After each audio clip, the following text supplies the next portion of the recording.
हफ्ते का आखिरी कारोबारी सत्र और मजबूत विदेशी बाजार के संकेतों के साथ भारतीय बाजार की तैयारी की शुरुआत। नमस्कार, पावर ट्रेड में आपका स्वागत है। आपके साथ मैं हूं मानसी दवे और मेरे साथ मेरे सहयोगी शरद भी जुड़ गए हैं। भारतीय बाजार के लिए एक दिन की छुट्टी के बाद आज का ट्रेडिंग सेशन, फ्राइडे सेशन और उसके बाद वापस से 2 दिन की छुट्टी। कल भारतीय बाजार की अगर बात करें, महाराष्ट्र में तो महाराष्ट्र डे के मौके पर छुट्टी थी, लेकिन पूरा देश लेबर डे के मौके पर छुट्टी मना रहा था। और आपको बता दें कि जब हम छुट्टी मना रहे थे, अमेरिकी बाजार खुले थे, तो हमें 2 दिनों के अमेरिकन मार्केट्स के क्यूज को डाइजेस्ट करना है। इस सुबह अगर आप देखेंगे, अमेरिकन मार्केट्स हो चाहे एशियाई बाजार हो, अच्छी खासी मजबूती के बीच हम देख रहे हैं कामकाज वहां से। तो पॉजिटिव सेंटिमेंट्स भारतीय बाजार के लिए ग्लोबल सेटअप की तरफ से आ रहे हैं। चलिए 4 बड़े ट्रिगर्स आपके सामने रख देते हैं, उसके बाद एक एक कर विदेशी बाजार के संकेत और साथ ही आगे आज के लिए भारतीय बाजार पर आपकी रणनीति क्या होनी चाहिए, इस पर विस्तार से बातचीत करेंगे। अमेरिकी बाजार अच्छी खासी मजबूती के बीच आज हमने देखा बढ़त के साथ ही 2 दिन के सेशंस को अगर याद करेंगे, कल के ट्रेडिंग सेशन को याद करेंगे, इस वक्त क्यूज जो है पॉजिटिव हैं। टेक शेयरों में अच्छी खासी मजबूती है और इसी के चलते टेक्नोलॉजी हैवी इंडेक्स नैस्डैक में कल अच्छी खासी बढ़त पर क्लोजिंग देखने को मिली। डाउ जोन्स भी लगातार 8 सेशन से मजबूती की चाल पकड़ कर रखी है। गिफ्ट निफ्टी 24,430 के आसपास हम देख रहे हैं, वहां पर वॉलेटाइल क्यूज जरूर देखने को मिलेंगे। आप सुस्त कह सकते हैं, फ्लैट कामकाज इस वक्त हरे निशान के साथ काम करने की कोशिश जरूर करता हुआ। एफआईएस की वापसी हो चुकी है। कैश मार्केट हो चाहे वायदा बाजार हो, लगातार एफआईएस की तरफ से कैश में तो 11वें दिन हम देख रहे हैं खरीदारी, और आंकड़े अगर देखेंगे 37,400 करोड़ रुपए तक की खरीदारी पिछले 11 ट्रेडिंग सेशंस में हो चुकी है एफआईएस की तरफ से। तो विदेशी संस्थागत निवेशकों का भरोसा भारतीय बाजार पर वापस लौटता हुआ। कच्चे तेल की चाल में गिरावट है। ब्रेंट क्रूड के दाम करीब $63 के आसपास ट्रेड करते हुए, तो इस पर नजर रखनी होगी। आईटी शेयर्स आज फोकस में रहेंगे क्योंकि ग्लोबल आईटी जायंट्स के नंबर्स आते हुए देखिए, कॉग्निजेंट, माइक्रोसॉफ्ट, दोनों कंपनियों के पॉजिटिव सेट ऑफ नंबर्स, तो उसका इवेंचुअल इंपैक्ट हो सकता है domestic IT company, IT sector पर पड़ता हुआ दिखे। और कल नैस्डैक में भी अच्छी खासी मजबूती के बीच क्लोजिंग देखने को मिली थी, तो इसके चलते आईटी सेक्टर में एक अच्छा एक्शन, मोमेंटम बेस्ड कामकाज जरूर देखने को मिलेगा। कल ऑटो बिक्री के आंकड़े आए और अप्रैल की अगर बात करें, मारुति, टीवीएस मोटर, एमएनएम और आयशर वीईसीवी के अनुमान से बेहतर बिक्री आंकड़े दिखे। पैसेंजर व्हीकल्स और ट्रैक्टर की बिक्री बेहतर रही। टाटा मोटर्स और एस्कॉर्ट्स की बिक्री ने जरूर निराश किया। सो ऑटो सेल्स के डेटा के ठीक बाद ऑटो सेक्टर पर भी फोकस रहेगा, इस पर भी विस्तार से बुलेटिन में आगे बातचीत करेंगे।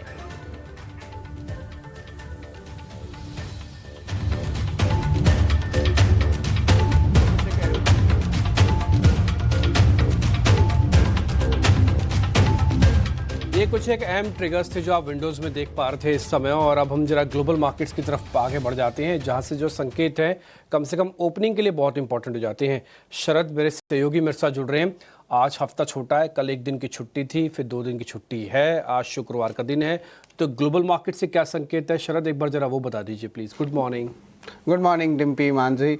सबसे पहले मैं बात करूंगा कि ग्लोबल मार्केट्स में 2 दिन के न्यूज़ फ्लोज हैं, तो दोनों को मैं बता देता हूं। मैक्रो न्यूज़ फ्लोज भी है और अर्निंग्स न्यूज़ फ्लो भी है। टेक अर्निंग्स न्यूज़ फ्लो के बारे में भी बताऊंगा, लेकिन अमेरिकी बाजार की बात करें तो अच्छे संकेत देखने मिल रहे हैं। ऑफकोर्स गिफ्ट सिटी भी जो एक्सपेक्टेड है कि एक पॉजिटिव ओपनिंग हो सकता है, फ्लैटिश बट पॉजिटिव बायस के साथ। डाउ जोन्स और S&P 500 में लगातार 8वें दिन जो है अच्छी बाइंग देखने मिली है। डाउ जोन्स लगभग 83 बेसिस पॉइंट्स पे जो है आप कह सकते हैं बढ़ोतरी है। ये नास्डैक में 1.5% की बढ़ोतरी। S&P 500 यहाँ पे भी अच्छी मोमेंटम आई है। अब अर्निंग्स की बात कर लेते हैं, खासकर कि माइक्रोसॉफ्ट और मेटा, इन दोनों ही कंपनीज के नतीजे अच्छे आए हैं। माइक्रोसॉफ्ट की अगर बात करें तो इनके जो एड की सेगमेंट है वहाँ पे बहुत अच्छी परफॉर्मेंस देखने मिली है, और क्लाउड और एआई को लेके जो है यहाँ पे बहुत अच्छी कमेंट्री भी आई। और धीरे धीरे करके जो बड़े बड़े बिग टेक कंपनीज होते हैं जहाँ पे एआई की निवेश हो रहे, तो धीरे धीरे उसको पता चल रहा है बाजार को कि एआई के जो निवेश हो रहे हैं यहाँ पे वैल्यू क्रिएशन देखने मिल सकता है। और ओवरऑल कहेंगे कि Q1 के जो नंबर्स हैं वहाँ पे मैकडॉनल्ड्स की बात करें तो वहाँ पे थोड़ी सी कम आई है नंबर्स, लगभग 2% फिसला, और अमेज़न में भी थोड़ी प्रेशर ज़रूर आई है क्योंकि नतीजे कमज़ोर है। लेकिन बिग टेक की बात करें तो अमेज़न को हटा दो, बाकी सारे कंपनीज़ ने बहुत अच्छी परफॉर्म की है। और कॉग्निजेंट की बात करें तो वो अपने गाइडेंस पर भी थोड़ी सी बढ़ोतरी की है और ओवरऑल नंबर्स आए हैं। अब मैं इसलिए बता रहा हूँ कि ग्लोबल के बिग टेक के नंबर्स तो चढ़ गए पिछले 2 दिन के सेशंस में, लेकिन उसका एक positive read through Indian IT companies को भी आता है, तो sentimentally positive Indian IT companies का भी रहेगा। ट्रंप के नए बयान भी आए हैं, बहुत सारे डेवलपमेंट्स हुए हैं और 2 दिन में जो है बहुत ज़्यादा कंपाइलेशंस देखने मिला है। ईरान से तेल खरीदने वाले पर बैन की जो है चेतावनी दी है। और इसके अलावा भी बाज़ार में जो हो रहा है उससे जो वो बाइडेन की पॉलिसी का असर है उनका नहीं है। तो कह रहे कि जो पहले जो पॉलिसीज़ आई थी यूएस गवर्नमेंट की, उसको लेके जो है इम्पैक्ट पड़ रहा है ग्लोबल मार्केट्स में। कंपनियां जो है यूएस में आने शुरू कर गई हैं और यहाँ पे उन्होंने कहा कि यूएस तेज़ी से जो है तरक्की कर रहा है, खास करके जो मैन्युफैक्चरिंग सेटअप्स है वहाँ पे आने के लिए। चीन के साथ भी जो डील है अमेरिका के शर्तों पर हो रही है और चीन भी दूसरे साइड से कह रहा है कि डील्स कुछ क्लोजर हो सकती है। लेकिन ये जो है सवाल जवाब एक दूसरे को बताने का, ये जो है पिछले हफ्ते भी हमने देखा, ऐसा कुछ नया डेवलपमेंट नहीं है, बट उसका जो इम्पैक्ट है वो धीरे धीरे करके ग्लोबल मार्केट्स में कम हो रहा है और ये जो है हम इम्पैक्ट देख रहे हैं। एशिया के संकेत की बात कर लेते हैं, मिले जुले संकेत है। गिफ्ट निफ्टी का सपोर्ट ओपनिंग का संकेत है 24,430 लेवल्स के पास है। जापान के निक्केई 200 अंकों से ज़्यादा की तेज़ी है। हांगकांग का बाजार 1.5% की बढ़त है, लेकिन चीन का बाजार आज बंद है। बाजार के अन्य संकेत में आपको सोने में कमजोरी देखने मिल रही है और कॉमिक्स पे भाव लगभग $3,250 के नीचे है। और कच्चे तेल की बात करें तो यहाँ पे भी कमजोरी आ रही है। ब्रेंट का भाव जो है $62 प्रति बैरल के नीचे आ चुका है। डॉलर इंडेक्स 100 के ऊपर आया। ऑफकोर्स 7 से 10 दिन बाद ये आंकड़ा देखने मिल रहा है। 100 के ऊपर जाना यानी कि डॉलर में स्ट्रेंथनिंग के जो है सिग्नल्स आ सकते हैं। ऑफकोर्स इमर्जिंग मार्केट्स में भी के लिए ये नेगेटिव रहता है जब ये आंकड़ा जो 100 के ऊपर बढ़ते हुए चले जाता है। तो ऑफकोर्स इस पे जो है हमारी नज़र ज़रूर रहने वाली है। और 10 साल की जो बॉन्ड यील्ड है यूएस की, वो लगभग $4.2 पे है। और ऑफकोर्स आखिर में मैं बात करूंगा कि ये तो तेज़ी के ट्रिगर थे, लेकिन यूएस के खुद के अपने मैक्रो ट्रिगर उतने अच्छे नहीं हैं।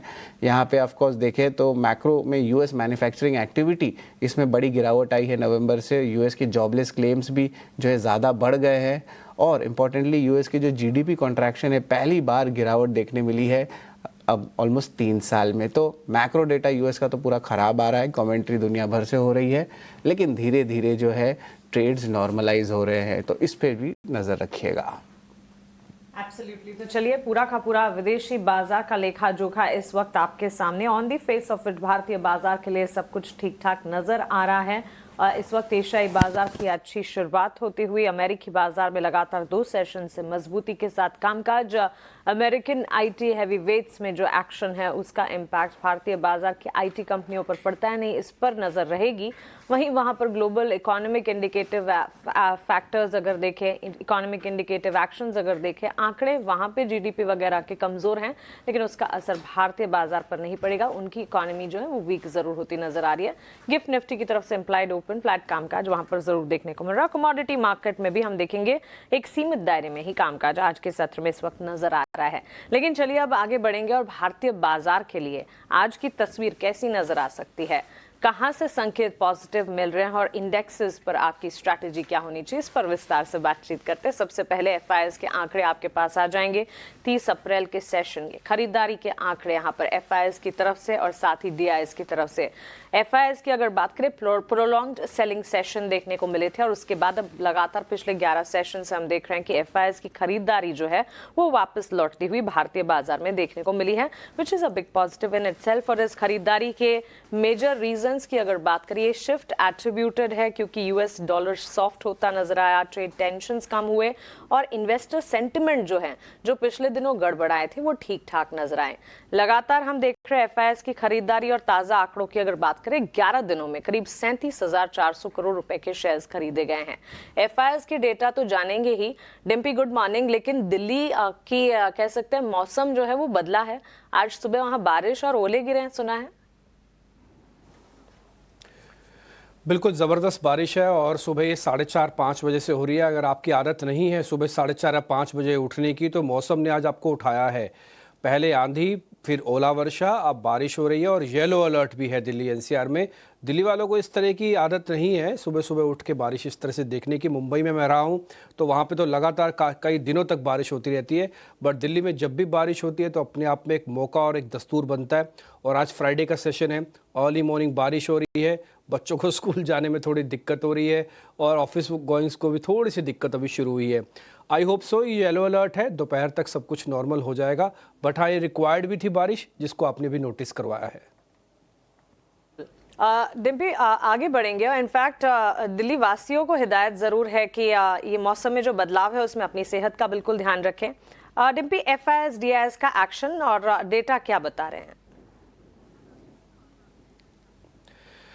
देखिए एफआईज का पहली बार मैंने कई दिनों के बाद देखा ऐसा कि जब सभी सेगमेंट्स के अंदर हरा निशान दिख रहा है। That means across the board, options, futures, FIIs, DIs, index के फ्यूचर्स में भी सब में खरीदारी है।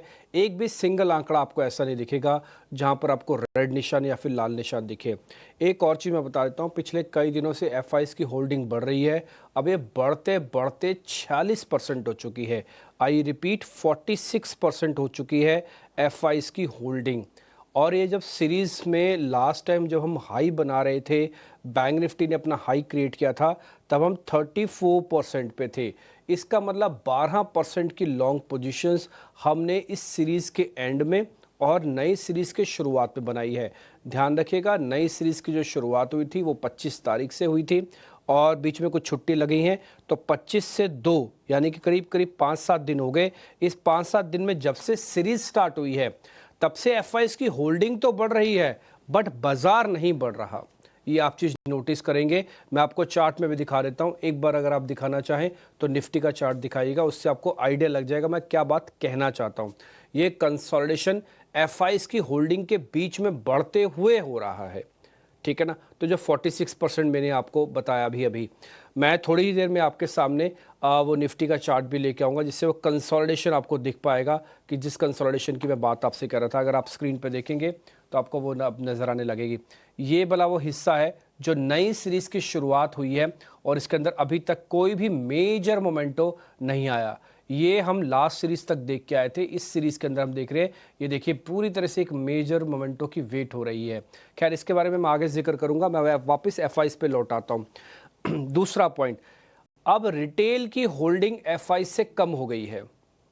रिटेल 44% लॉन्ग है और एफआईज 46% लॉन्ग है। एक और चीज़ मैं आपको बताता हूँ, डीआईज की होल्डिंग 64% है।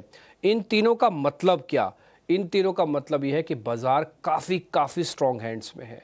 देखिए मैं रिटेलर्स को ना ही नाराज़ करूंगा ना ही उनके लिए कुछ अलग से बोल रहा हूं, बट रिटेल होता क्या है, मार्केट की कमज़ोर कड़ी के तौर पर खड़ा होता है। रिटेल के पास जितना माल ज़्यादा होगा और इंस्टीट्यूशनल्स के माल जितना कम होगा, बाजार चलेगा नहीं बल्कि टूटेगा। ये बैक टेस्टेड है, ये मेरा बनाया हुआ फॉर्मूला नहीं है, बैक टेस्टेड। आप चेक कर लेना, आपको पता लग जाएगा। हाँ, कई बार ऐसा भी होता है कि जब रिटेल के पास माल बहुत होता है लेकिन धीरे धीरे एफआईज की होल्डिंग भी बढ़ रही होती है, भले 2-2% से बढ़े, क्वांटम भी कम हो, लेकिन फिर भी बाजार टूटता नहीं है। तो ये सब परम्यूटेशन एंड कॉम्बिनेशंस वाला मामला है। लेकिन फिर भी अगर आप देखें तो स्ट्रॉन्ग हैंड्स एफआईज और डीआईज ही माने जाएंगे बाजार के, और उन दोनों के पास अब अच्छी खासी पोजीशंस हैं। इसलिए आप देख पा रहे होगे कि पहलगाम की स्टोरी अनफोल्ड नहीं हुई, कोई ऐसा मेजर डाटा आ नहीं रहा। हर बार जब बाजार नीचे जा रहा है तो उसको बाइंग हो रही है। बाजार नीचे जा ही नहीं रहा। आप यकीन नहीं मानेंगे, जब से नई सीरीज हुई है 24,200 भी मार्केट ने टेस्ट नहीं किया, जो उसका पहला सपोर्ट एरिया है। तो ये एफआईज की पावर है इस समय जो मार्केट के अंदर प्रिवेल कर रही है। नंबर्स मैंने ऑलरेडी आपको बता दिए हैं एंड आई होप सो कि बाजार आज इस एफआईज नंबर से जो मैंने आपके सामने रखे, होल्डिंग से जो नंबर्स मैंने आपके सामने रखे, इससे बाजार पूरी तरह से रेंज में रहेगा। अगर मान लो छोटा मोटा कोई डिप आता भी है तो स्टिल ये मार्केट बाइंग ऑन डिप्स का है। एफआईज आपका कॉन्फिडेंस तब बढ़ा रहे हैं जब आपके ऊपर एक आतंकी हमला हुआ है और आर्मी ऑन अ टो है, ऑन अ रेड अलर्ट है बिल्कुल कि भाई बॉस अब आपको कभी भी ऑर्डर्स आ सकते हैं आप कुछ भी करने के लिए। उस समय एफआईज की होल्डिंग आप ये लगा लो कि पिछले 1 साल में सबसे ज़्यादा होल्डिंग्स अब बन रही है। तो इससे आप अंदाज़ा लगाइए कि आपके बाजार गिरेंगे तो नहीं, ये बात तो तय है। एफआईएस का सपोर्ट सिस्टम, डीआईएस तो लगातार बाजार को संभालने का, भारतीय बाजार के लिए काम करने का कर ही रहे थे, लेकिन साथ ही एफआईएस की तरफ से अब जो वापसी होती हुई खरीदारी के आंकड़े और इस समय पर इसका भारतीय बाजार के पर असर तो पड़ेगा और वो पॉजिटिव असर ही पड़ता दिखेगा। वॉलेटाइल जरूर है मार्केट्स, लेकिन ये पॉजिटिव आउटलुक जो एफआईएस की तरफ से है वो भारतीय बाजार के लिए काम जरूर करेगा। आगे बढ़ेंगे और इंडिसेस की बात करते हैं। वेडनेसडे के सेशन को अगर याद करेंगे, ऑफ कोर्स ट्रंकेटेड वीक था, एक दिन की छुट्टी, लेकिन उससे ठीक पहले Indian benchmark index Nifty flat कामकाज, शुरुआत फ्लैट काफी होती हुई दिखी ड्यूरिंग द एंटायर सेशन। अगर आप देखेंगे कंसोलिडेशन, एक नैरो रेंज में काम करता हुआ इंडेक्स आपके स्क्रीन पर है, एक रेंज में ही पूरे के पूरे सेशन में काम किया। फर्स्ट हाफ में अगर देखेंगे बड़ी नैरो थी वो रेंज, और सेकेंड हाफ तक जाते जाते प्रॉफिट बुकिंग के फेजेस भी काफी हद तक हमने देखे। 24,334 के आसपास सेटल होता हुआ Nifty. Fear indicator India VIX में बढ़त करीब 5% की, जो कि कंसर्न का काम पैदा कर रही थी। निफ्टी मौजूदा और नए लॉन्ग पोजीशन के लिए आज स्ट्रैटेजी क्या होगी डिम्पी? देखिए, मार्केट्स के अंदर आप ये जो फॉल देख पा रहे हैं इस चार्ट के अंदर, एकदम से सडन फॉल आया था लास्ट के 5 मिनट में।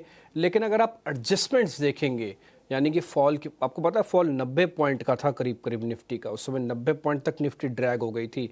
लेकिन बाद में जब एडजस्ट हुआ तो मात्र 2 पॉइंट के साथ एडजस्ट हुआ। इसका मतलब जो फॉल था वो विंडोज़ में खोल के उस फॉल को कैप्चर कर दिया गया, तभी तो एडजस्टमेंट सिर्फ 2 पॉइंट की रही। ये पहला पॉइंट है। दूसरा पॉइंट, अगर आप फ्यूचर्स में देखेंगे वहाँ पर भी फॉल हुआ है, लेकिन वहाँ पे किसी भी तरह का पुल बैक नहीं आया। 380 के आसपास इसके फ्यूचर्स बंद हुए हैं और प्रीमियम्स पहले के मुकाबले कम हुए हैं। इसका मतलब स्पॉट तो एडजस्ट हो गया बट फ्यूचर एडजस्ट नहीं हुआ, इसलिए एक्चुअली में आपको लॉस तो हुआ होगा लास्ट सेशन में निफ्टी के। भले 2 पॉइंट दिख रहे हैं लेकिन लॉस 40-50 पॉइंट का हुआ होगा। आप इसमें क्लोजिंग देखेंगे 380 आपको दिखेगी, 44 पॉइंट्स की गिरावट। बट एनी हाउ, दूसरा पॉइंट, अभी जैसे मैं थोड़ी देर पहले मैं आपको एफआईज के बारे में बता रहा था कि एफआईज काफ़ी स्ट्रॉन्ग है मार्केट्स के अंदर, जिसकी वजह से बाजार नीचे नहीं जा रहा। इसमें कुछ एक और कारण भी जोड़ना चाहूँगा, खाली एफआईज की होल्डिंग नहीं है इसमें। अभी तक की earnings, monsoon, GDP rate, rate cut, America Indo deal, जो ट्रेड टैरिफ के बीच में आपस में बातचीत चल रही है कि वो उसको सुलझा लिया जाएगा, ये सारी चीज़ें भी इंडिकेटर्स हैं जो बाज़ार को नीचे जाने नहीं दे रही हैं। तो मैं आपको अब चार्ट दिखाता हूँ, आप देखेंगे 2 चीज़ें, और रोक कौन रहा है इसका भी बताऊंगा कि कौन रोक रहा है बाजार को ऊपर जाने से, ये भी आपको नोटिस कराऊंगा। पहले निफ्टी के चार्ट आपकी स्क्रीन पर आएंगे। निफ्टी का चार्ट अगर आप देखेंगे तो बहुत बढ़िया मोमेंटो बना हुआ है लास्ट सीरीज का, बट उसके बाद का गेन नहीं हो रहा। ये जो डॉट डॉट वाली लाइन है ये एक्चुअली में लास्ट हर्डल है इस पूरे पुल बैक का। Hurdle number 1, hurdle number 2, hurdle number 3, ये हर्डल नंबर 3 है जो ये पार नहीं हो रहा। ये पार होते ही आप एक ऐसे जोन में आ जाएंगे जहां पर आप ऑल टाइम हाई को टेस्ट करने के लिए पहुंचेंगे। लेकिन जब तक ये हर्डल नंबर 3 पार नहीं होता, अच्छा इसकी भी एक प्रॉब्लम हो गई है हर्डल नंबर 3 की, वो है डेरिवेटिव एक्सपायरी। एक्सपायरी आते आते तक आपने क्या किया कि जितने भी शॉर्ट्स थे उन सबकी स्क्वीजिंग करवा के, यानी कि कवरिंग करवा के आपने बाजार को बढ़िया से अच्छा बंद कर दिया। नई सीरीज आई है, फोर्स ही नहीं आई, सीरीज लाइट थी, अभी तक डाटा बहुत अच्छे से बना नहीं है। आप रोज देखेंगे तो आपको दिखेगा कि ओपन इंटरेस्ट कोई बहुत ज़्यादा नहीं बन रहा। एक बार निफ्टी वाली प्लेट वापस से दिखाइए, उसके अंदर आप ओपन इंटरेस्ट देखेंगे तो करीब 2% के आसपास का ओआई एडिशन हुआ है। मैं आपको बता देता हूँ 2% का, और 1,77,000 कॉन्ट्रैक्ट खड़े हुए हैं, इसको हटा दीजिए अब, है ना। तो उससे आपको ये बात समझ में आ रही है कि बाजार के अंदर भी डेप्थ नहीं है, थोड़ी और डेप्थ की रिक्वायरमेंट है। इन सभी चीज़ों का लबोलबाब क्या है। अच्छा, एक और चीज़ भी जो मिस ना हो जाए मेरे से, वो है 18 का विक्स। मैं आना तो चाहता हूं बाजार के अंदर, लेकिन 18 का विक्स मेरे को अलाउ ही नहीं कर रहा कि मैं बड़ी पोजीशंस बनाऊं, और बड़ी पोजीशंस नहीं बनेगी इन्वेस्टर्स की तो मार्केट के अंदर लॉन्ग नहीं बनेगा। जब लॉन्ग नहीं बनेगा तो बाजार रेजिस्टेंस को ब्रेक नहीं करेगा। इसलिए आप देख पा रहे हैं पिछले 4 दिन से अगर मार्केट ने 24,200 को नहीं तोड़ा तो मार्केट ने 24,400 को भी नहीं तोड़ा। अगर तोड़ा तो क्लोजिंग बेसिस पर नीचे लेके आ गया वापस। उसको कहने का मेरे मतलब है हम सिर्फ 200 पॉइंट की एक टाइट रेंज के अंदर फंसे हुए हैं और वेट कर रहे हैं कि ब्रेकआउट या ब्रेकडाउन हमको मिले। ध्यान रखिएगा, ब्रेकआउट होने की कंडीशन में कम से कम आप बढ़िया से 300-400 पॉइंट चलेंगे, और ब्रेकडाउन होने की कंडीशन में भी आपके पास पूरे चांसेस हैं कि आप 24,000 तक पहुंच जाएंगे। इसलिए इन्वेस्टर्स थोड़ा वेट कर रहा है 18 का विक्स पे। वो पहलगाम वाली पूरी स्टोरी को अनफोल्ड होता हुआ देखना चाहता है अपनी आंखों से। और मैंने आपको एक और बता दूं, 2-3 दिन में अगर ये नहीं हुआ तो फिर पहलगाम की स्टोरी का भी मैटर खत्म हो जाएगा। विक्स अपने आप ही डाउन होना धीरे धीरे करके शुरू हो जाएगा, आप देख लीजिएगा। खैर एनी हाउ, अब आपको करना क्या है, आपको कुछ भी नहीं करना, वेट एंड वॉच करना है, जैसे आपने वेडनेसडे वाले दिन किया, जैसे आपने ट्यूसडे वाले दिन किया, आज फ्राइडे वाले दिन भी आपको वेट एंड वॉच करना। मेरे को लगता नहीं आज फ्राइडे ना ही गुड और ना ही बैड, फ्राइडे के रूप में निकलेगा। आज फिर से रेंज का फ्राइडे होगा, ध्यान रखिएगा। मैं रेंज फिर से क्लियर कर देता हूँ। 24,400 आपका पहला रेजिस्टेंस, 24,500 आपका रेजिस्टेंस नंबर 2, R1 R2 हो गए। Support number 1 24,200, support number 2 24,000। फिलहाल इसके बीच में हम फंसे हुए हैं। ऑप्शंस वाले ज़्यादा काम ना करें, प्रीमियम मीटिंग हो रही है और आपने लास्ट के सेशन में भी देखा है, पहले कॉलर्स के पैसे नहीं जाने दिए, बाद में पुट्स वालों को अच्छे से खींचा। ठीक है, तो आपके पैसे गल जाएंगे अगर आप ऑप्शंस में ट्रेड प्रोफेशनली तरीके से नहीं जानते हैं तो ये मोटा मोटी निफ्टी का व्यू पॉइंट है। बिल्कुल, तो ये निफ्टी पर स्ट्रैटेजी, सपोर्ट और रेजिस्टेंस लेवल्स भी हमने आपको बताया और उसके साथ साथ ढेर सारी खबरें हैं, चाहे फिर वो ग्लोबल पैरामीटर्स, ग्लोबल एनवायरनमेंट्स हो या भारतीय बाजार के लिए उनके डोमेस्टिक ट्रिगर्स हो। बावजूद इसके भारतीय बाजार हर खबर को डाइजेस्ट करते करते रैशनल बिहेवियर जरूर दिखा रहा है। लेकिन ट्रंकेटेड वीक, एक दिन की छुट्टी के बाद आज हम खुले हैं और अब वापस से 2 दिन की छुट्टी है। तो आज के लिए स्ट्रैटेजी या एडवाइस सबसे पहले फर्स्ट हाफ में तो यही होगी कि वॉच लिस्ट में रखे बाजार को देखते हैं किन लेवल्स पर बाजार फ्रीज होते हैं, किन लेवल्स पर बाजार कामकाज करते हैं, क्योंकि हो सकता है कि एक रेंज बाउंड सेशन आज के सत्र में भी देखने को मिले। अब बात करते हैं बैंक निफ्टी की। बैंक निफ्टी भी लास्ट ट्रेडिंग सेशन में एक फ्लैट ओपनिंग ही दिखाई, उसके बाद लगातार during the entire session selling pressure जो है वो सस्टेन होता रहा। इनफैक्ट निफ्टी के मुकाबले बैंक निफ्टी में गिरावट ज्यादा हावी होती रही और नेगेटिव क्लोज ऑलमोस्ट 300 अंकों की बिकवाली के साथ 55,000 के नजदीक, टू बी प्रिसाइज 55,087 के लेवल्स पर हमने देखा 0.5% डाउन ट्रेंड्स, 300 अंकों की बिकवाली पर क्लोजिंग। डिम्पी, बैंक निफ्टी में मौजूदा और नई पोजीशंस बनाने की अगर सोच रहे हैं तो उनके लिए क्या स्ट्रैटेजी होगी?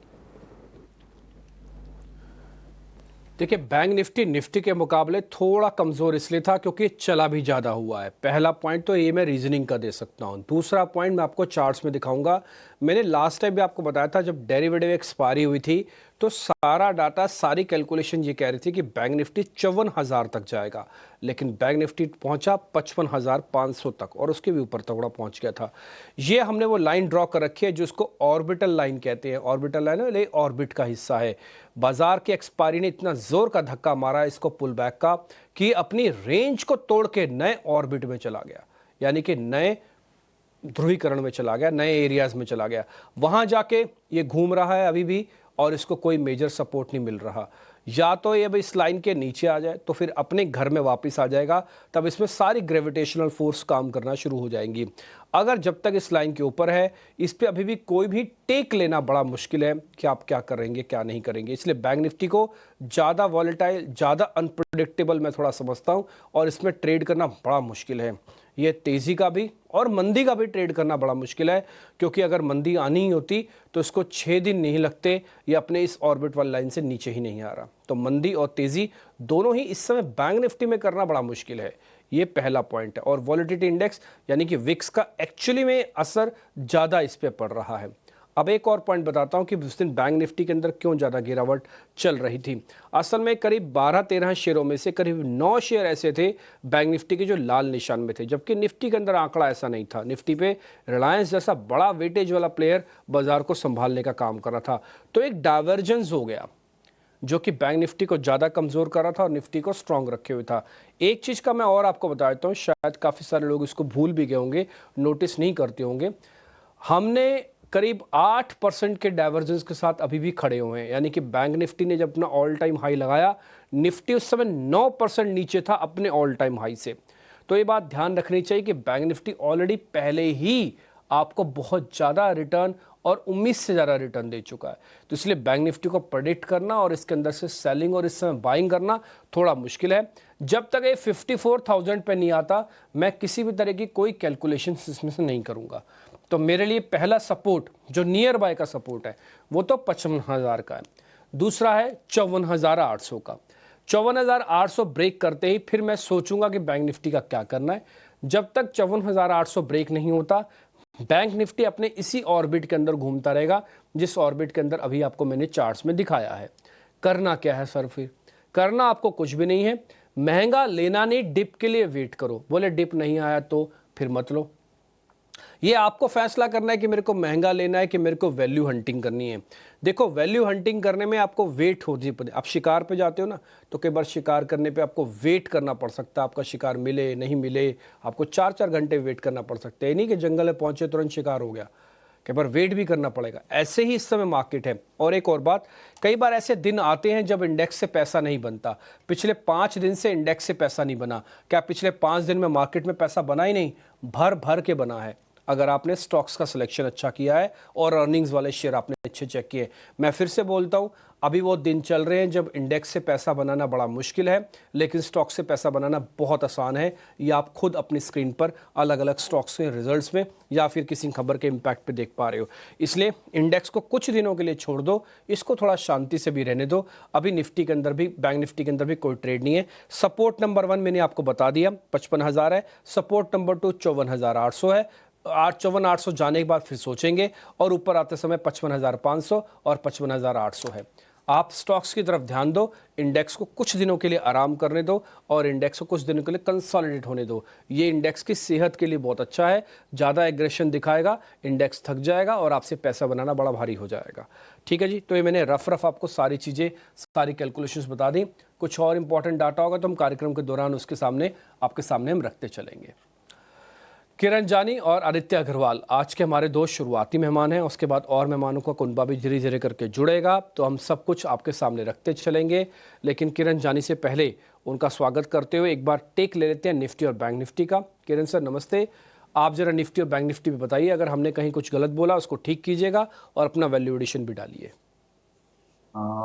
Very good morning everyone. So overall अगर हम मार्केट का स्ट्रक्चर की डिस्कस करें तो आपने जैसे बताया डेफिनेटली मार्केट एक रेंज के अंदर है।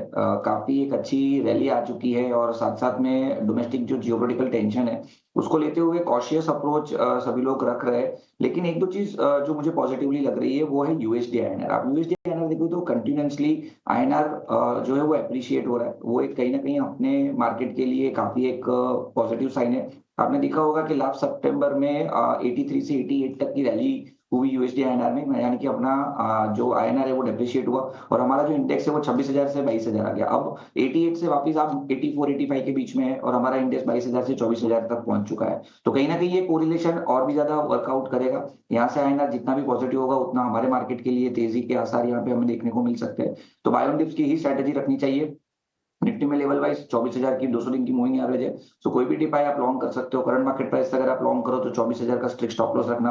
अगर 24,000 का लेवल ब्रेक होता है तो नीचे में वापस 23,500 23,800 उसका स्ट्रॉन्ग सपोर्ट है। तो मल्टीपल सपोर्ट हमें देखने को मिल रहा है। But trading point of view 24,000 का stop loss, as a investor 23,800 का स्टॉप लॉस और ऊपर में 24,500 से 24,600 की रेंज में कॉल राइटर्स काफी ज्यादा अग्रेसिव है। जैसे ही वो लेवल क्रॉस होता है 25,000 तक की रैली भी देख सकते हैं। तो 24,000 से 24,500 की rally, buy on dips 24,500 cross होते हैं अच्छी रैली हम देख सकते हैं। बैंक निफ्टी की बात करें तो बैंक निफ्टी में भी 54,200 से लेके 54,500 का एक क्लस्टर सपोर्ट है। कोई डिप में गिरावट में हम बाय करेंगे। 54,200 का हम स्टॉप लॉस मेंटेन करेंगे। ऊपर में जब तक ये 55,800 का लेवल क्रॉस नहीं करेगा तब तक ये रेंज में फंसा रहेगा। जैसे ही 55,800 क्रॉस करेगा एक अच्छी रैली भी देख सकते हैं। तो यहाँ पे भी बाय ऑन डिप्स रखिए 54,200 के स्टॉप लॉस के साथ।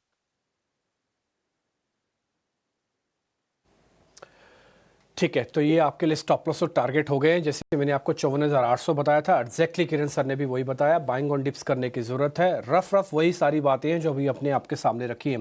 किरण जी, आपकी ट्रेडिंग कॉल्स। ट्रेडिंग कॉल्स की बात करें तो जैसे एक चीज और मैं आपसे अग्री करूंगा कि इंडेक्स को छोड़ दीजिए आप, और देयर आर फ्यू सेक्टर जो नीचे के लेवल से काफी अच्छा रिकवरी देखने को मिल रही है। पिछले काफी समय से वो जो सेक्टर्स थे वो एक डाउनफॉल के चैनल के अंदर थे, तो वहां से हमें ब्रेकआउट देखने को मिल रहा है। तो वैसे ही आप देखोगे तो एफएमसीजी हो गया, दूसरा आप देखोगे तो कहीं ना कहीं आपका आईटी का सेक्टर हो गया। तो ये सब जो सेक्टर है वो आपको एक अच्छे खासे लेवल के अंदर एक अच्छे खासे रिवर्सल के अंदर दिख रहे हैं। तो 2 कॉल है हमारे, दोनों एफएमसीजी के अंदर से। पहला है ब्रिटानिया। अगर आप ब्रिटानिया का चार्ट देखोगे तो डबल बॉटम पैटर्न ब्रेकआउट है, 200 दिन की मूविंग एवरेज के ऊपर सस्टेन्ड है। तो ब्रिटानिया आप 5430 के आसपास की क्लोजिंग है, लॉन्ग करके जा सकते हो। 1 से 2 दिन में 5550 तक के टारगेट एक्सपेक्ट कर सकते हो एंड 5400 का हमें टारगेट स्टॉप लॉस यहाँ पे मेंटेन करना रहेगा। तो ब्रिटानिया हमारा पहला कॉल रहेगा। दूसरा कॉल हमारा नेस्ले रहेगा। नेस्ले में भी same double bottom pattern breakout है, मोमेंटम इंडिकेटर बुलिश जोन के अंदर है, 2300 के ऊपर अच्छे से सस्टेन हो चुका है। तो 2350 के स्टॉप लॉस से हम नेस्ले भी लॉन्ग करके जाएंगे। 2440 तक के टारगेट हमें देखने को मिल सकते हैं। So not only for the trading prospective but आप एक इन्वेस्टमेंट प्रोस्पेक्टिव भी एफएमसीजी सेक्टर और पर्टिकुलरली ब्रिटानिया एंड नेस्ले को ध्यान रख सकते हैं। ठीक है, पॉइंट टेकन है। तो आप थोड़े बहुत डिफेंसिव भी हैं, मार्केट के अंदर बाइंग ऑन डिप्स भी करना चाहते हैं, और ये बात आप भी मानते हैं कि बाजार के अंदर स्टॉक स्पेसिफिक काम करना ज़्यादा समझदारी है बजाय समय इंडेक्स में अपना पैसा और अपना समय दोनों ही खराब करना। ब्रिटानिया, नेस्ले, दो डिफेंसिव काउंटर्स या एफएमसीजी काउंटर्स आपकी स्क्रीन पर हैं, दोनों के टारगेट स्टॉप लॉस आपके पास रखे हुए हैं। एक चीज़ मेरे को आपसे और समझनी थी किरण सर, 3 दिन हो गए रिलायंस इंडस्ट्रीज़ को चलते हुए, रिजल्ट्स का इम्पैक्ट भी है, कुछ हद तक इंस्टीट्यूशनल इम्पैक्ट भी है, क्योंकि एफआईज की होल्डिंग अगर बढ़ती है तो बिना रिलायंस को छोड़ के कैसे मार्केट के अंदर आ सकती है। अभी भी आपको लगता है कि रिलायंस और चलेगा या फिर बस बहुत हो गया? रिलायंस की अगर हम बात करें तो जैसे मैंने दूसरे लार्ज कैप स्टॉक की बात की, वैसे रिलायंस में एक क्लस्टर में फंसा हुआ था। 1300 जैसे ही क्रॉस किया उसके बाद हमने अच्छी खासी एक रैली देख ली है, और रिजल्ट के दिन हमने आपकी चैनल के ऊपर 1300 के ऊपर बाय रिकमेंडेशन में दिया था। अब यहाँ पे क्लस्टर करंट चार्ट पैटर्न देखे तो 3 दिन में जो 1280 से लेके 1400 तक की रेंज उसने अचीव की है, तो डेफिनेटली एक टाइम करेक्शन आना चाहिए, थोड़ा बहुत रिट्रेसमेंट आ सकता है, जिसमें इसका स्ट्रॉन्ग सपोर्ट जो है वो 1370 1380 है। जब तक वो लेवल ब्रेक नहीं करेगा तब तक यहाँ पे भी हम बाय ऑन डिप्स की ही स्ट्रेटेजी सजेस्ट करेंगे। और लास्ट टाइम जब ये करेक्शन स्टार्ट हुआ था तब हमने देखा था कि 1400 से 1450 के बीच में काउंटर काफी दिन के लिए कंसोलिडेट हुआ था, उसके बाद एक फ्यूरियस करेक्शन आया था, तो वापस 1400 से 1450 उसका क्लस्टर एक रेजिस्टेंस जरूर है। तो मेरे हिसाब से यहाँ पे थोड़ा बहुत प्रॉफिट बुकिंग करना चाहिए। नीचे में आप वेट कीजिए 1370 1380 के लेवल के आसपास, वहां पे लॉन्ग कीजिए 1350 का एक स्ट्रिक्ट स्टॉप लॉस, और ऊपर में 1450 1460 आ सकता है, लेकिन ये पूरे महीने के अंदर आएगा, तो it will be take time consuming. थोड़ा बहुत प्रॉफिट बुक करके नीचे डिप की वेट कीजिए।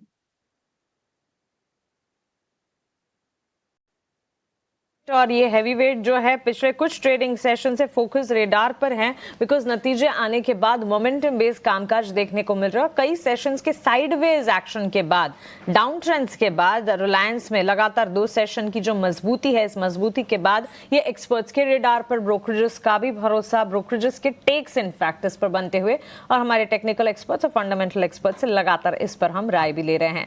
लेकिन इसके अलावा देखिए ढेर सारी खबरें हैं, ढेर सारी अर्निंग्स हैं, रिजल्ट सीजन के बीचों बीच खड़े हैं हम, और काफी सारे नतीजे आते हुए दिखे, जिसमें अडानी ग्रुप शामिल रहे, बैंक्स एंड फाइनेंशियल शामिल रहे, और ये नतीजों के साथ साथ उसका इम्पैक्ट भी आना शुरू हो जाएगा। अब लास्ट ट्रेडिंग सेशन की क्लोजिंग से लेकर, यानी कि बुधवार की क्लोजिंग से लेकर अब तक जो भी नतीजे एक्सचेंजेस पर आए हैं, उनमें से मेजर इंपॉर्टेंट रिजल्ट्स जो आपके लिए जानना जरूरी है, सबसे पहले वो जान लेंगे, और उसके बाद खबरों वाले शेयर्स भी आपको बताएंगे। लेकिन इस बीच आपको रिलायंस के साथ साथ ऑटो सेल्स के डेटा पर भी फोकस करना चाहिए, क्योंकि ऑटो बिक्री के आंकड़े आते हुए दिखे। ऑटो बिक्री के जो आंकड़े थे, कह सकते हैं पैसेंजर व्हीकल और साथ ही ट्रैक्टर बिक्री जो है वहां से बेहतर डेटा पॉइंट्स जरूर देखने को मिले। इन पर्टिकुलर अगर आप देखें, ऑटो सेल्स और ऑटो एंसिलरी फोकस रेडार पर भी है, और इस पर विस्तार से हमने बातचीत लास्ट सेशन में भी की थी, क्योंकि ऑटो सेल्स के डेटा आने के बाद यहां पर एक इम्पैक्ट पड़ेगा, तो इस स्पेस पर भी फोकस रहेगा। लेकिन सबसे पहले बाजार बंद होने के बाद जो सारे नतीजे आए हैं, वो रिजल्ट का एक्शन एक बार रविंदर से समझते हैं। गुड मॉर्निंग रविंदर, बताइए। जी, तो सबसे पहले हम खबरों वाले शेयर्स की बात करें तो उसमें ऑटो सेल्स आज ऑटो स्टॉक आज फोकस में रह सकता है, जहाँ पर जो मंथली सेल्स आए हैं ऑटो के, तो उस पर बात करते हैं। तो सबसे पहले देखते हैं स्कॉट, टाटा मोटर्स, सीवी और टाटा मोटर्स जो है, इनके जो नंबर आए हैं मंथली सेल्स के, वो बिलो एस्टिमेट है। अब बात करें M&M ट्रैक्टर और आइशर मोटर, रॉयल एनफील्ड की, तो उसके जो नंबर आए हैं मंथली ऑटो के, वो इनलाइन आए हैं एज पर एस्टिमेट। अब बात करें Eicher motor, VCV, Tata, TVS motor और मारुति और M&M ऑटो, तो इनके जो मंथली नंबर आए हैं वो अबाव आए हैं एज पर एस्टिमेट। तो आज इन पे भी जो है ऑटो स्टॉक्स पे जो है नज़र बनाए रखनी चाहिए। अगला जो है टाटा केमिकल, जहाँ पर टाटा केमिकल्स की जो है 7 मई को बोर्ड मीट है, जिससे कंपनी जो है फंड रेस पर विचार करने वाली है, तो टाटा केमिकल्स आज फोकस में रह सकता है। इसी के साथ साथ मॉइल भी फोकस में रह सकता है, जहाँ पर कंपनी ने जो है मैग्नीज और अदर प्रोडक्ट में जो है प्राइस कट किए हैं, जहाँ पर कंपनी ने जो है फेरो ग्रेड्स और मैग्नीज और मैग्नीज को जो है इसमें 10% की जो है कटौती की है, जिसके चलते मॉइल्स भी आज फोकस में रह सकता है।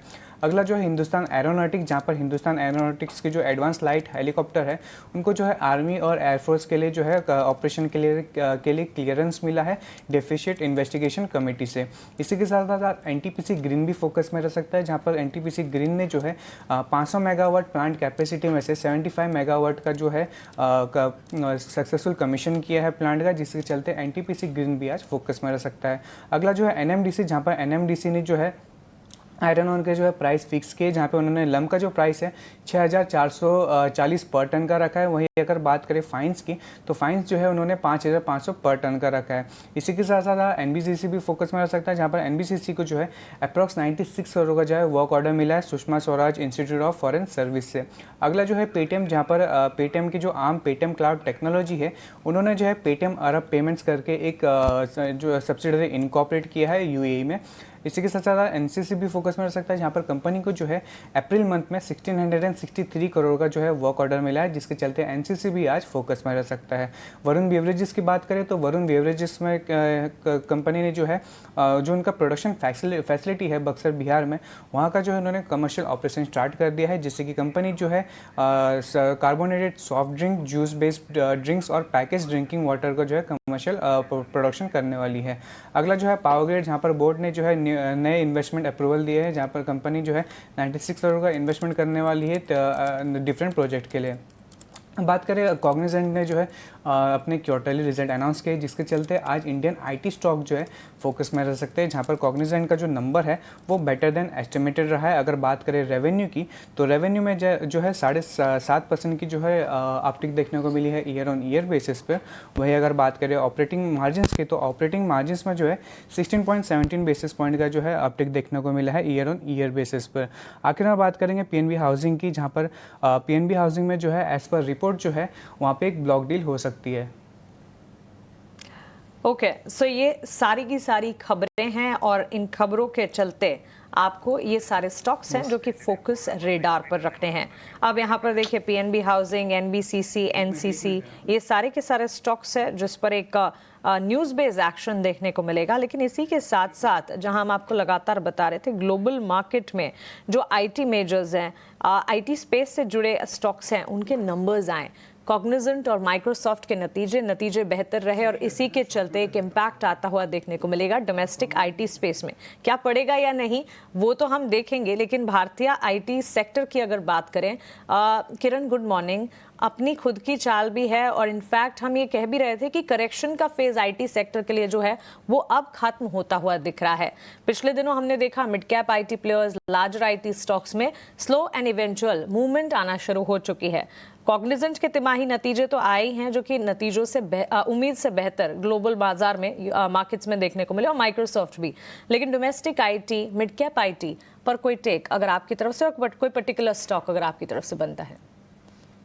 जो अंश में अगर आपको ध्यान होगा तो लास्ट टाइम जब हम मिले थे तो हमने निफ्टी आईटी के ऊपर एक डिस्कशन किया था कि प्रीवियसली भी हमने देखा था कि निफ्टी आईटी 33% करेक्शन देने के बाद एक अच्छा खासा रिवर्सल पैटर्न बना और वहां से अच्छे खासे रिटर्न्स देखने को मिले थे निफ्टी आईटी में। अब रिसेंटली भी आपने देखा होगा तो 46,000 से लेके नीचे में 31,000 तक का correction, again 33% kind of correction आ चुका है।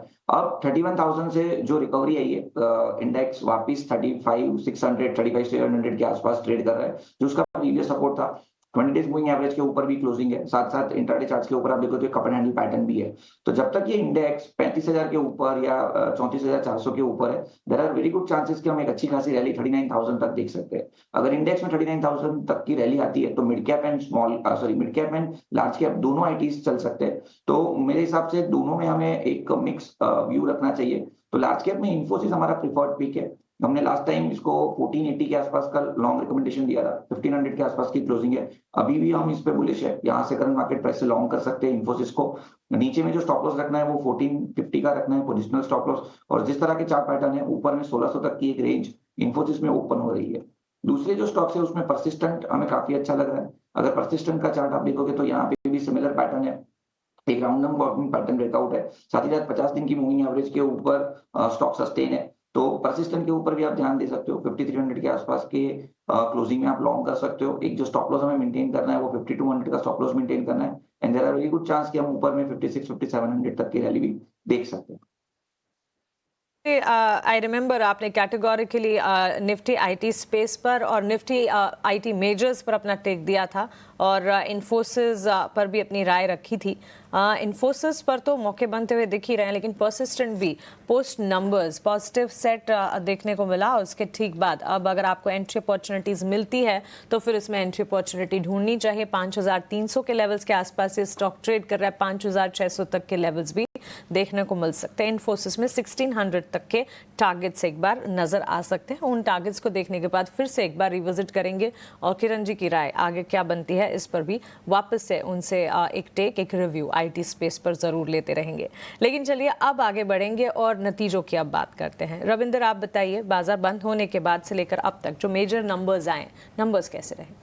जी, तो सबसे पहले हम निफ्टी कंपनीज़ की बात करते हैं, जहाँ पर जो है 2 निफ्टी कंपनीज़ ने वेडनेसडे को मार्केट आवर्स के बाद रिजल्ट अनाउंस किए हैं। तो सबसे पहले अडानी पोर्ट की बात करते हैं, जहाँ पर कंपनी के जो Q4 में जो रेवेन्यू है उसमें 23% की जो है अपटिक देखने को मिली है ईयर ऑन ईयर बेसिस। और वहीं अगर बात करें पैट की, तो पैट में भी अच्छा खासा उछाल देखने को मिला है। 50% का जो है उछाल देखने को मिला है कंपनी के पैट में ईयर ऑन ईयर बेसिस पर, जो 2015 करोड़ से बढ़कर 3023 करोड़ पर देखने को मिला। तो ओवरऑल जो Q4 में जो अडानी पोर्ट्स के नंबर थे वो काफ़ी स्ट्रांग रहे हैं एज पर एस्टिमेट। अगला जो है जोमेटो, जहां पर जोमेटो के जो Q4 में जो रेवेन्यू है उसमें 8% की अपटिक देखने को मिली ईयर ऑन ईयर बेसिस पे। वहीं अगर बात करें नेट प्रॉफिट की, तो यहाँ पे नेट प्रॉफिट में जो है कंपनी का उसमें एक मेजर डिक्लाइन देखने को मिला है, जो 59 करोड़ से घटकर 39 करोड़ पर देखने को मिला है। वहीं अगर बात करें मार्जिन, तो मार्जिन में भी जो है कंपनी के जो मार्जिन है उसमें भी जो प्रेशर देखने को मिला। तो ओवरऑल जोमेटो के जो Q4 के नंबर थे वो काफ़ी वीक रहे हैं एज पर एस्टिमेट।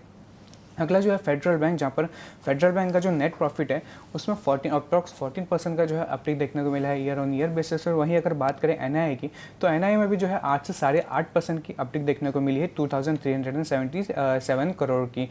तो ओवरऑल जो फेडरल बैंक के जो Q4 के नंबर रहे वो इनलाइन रहे विद एस्टिमेट। अगला जो है बंधन बैंक, जहाँ पर बंधन बैंक में जो Q4 के जो नंबर है उसमें बैंक का जो एनआईए है उसमें 3.5% की जो है डिक्लाइन देखने को मिली ईयर ऑन ईयर बेसिस। और वहीं अगर लेकिन कंपनी का जो नेट प्रॉफिट है उसमें अच्छा खासा उछाल देखने को मिला है, 55 करोड़ से बढ़कर 318 करोड़ पर देखने को मिला है। वो अगर बात करें एनएनपीए की, तो एनएनपीए जो है कंपनी का वो फ्लैट देखने को मिला है क्वार्टर ऑन क्वार्टर बेसिस पर। तो ओवरऑल जो बंधन बैंक के जो Q4 के नंबर थे वो वीक रहे हैं। अगला जो है गोदरेज एग्रोवेट, जहाँ पर गोदरेज एग्रोवेट का जो Q4 का जो रेवेन्यू है वो फ्लैट रहा है। अगर बात करें एबिटा की, तो एबिटा में भी खास कुछ चेंज देखने को नहीं मिला है। और मार्जिन्स में भी जो है तो मार्जिन्स में जो है कंपनी का 6.9% के आसपास ही देखने को मिला है। तो ओवरऑल जो गोदरेज एग्रोवेट के जो Q4 के नंबर रहे हैं वो मिक्स रहे हैं।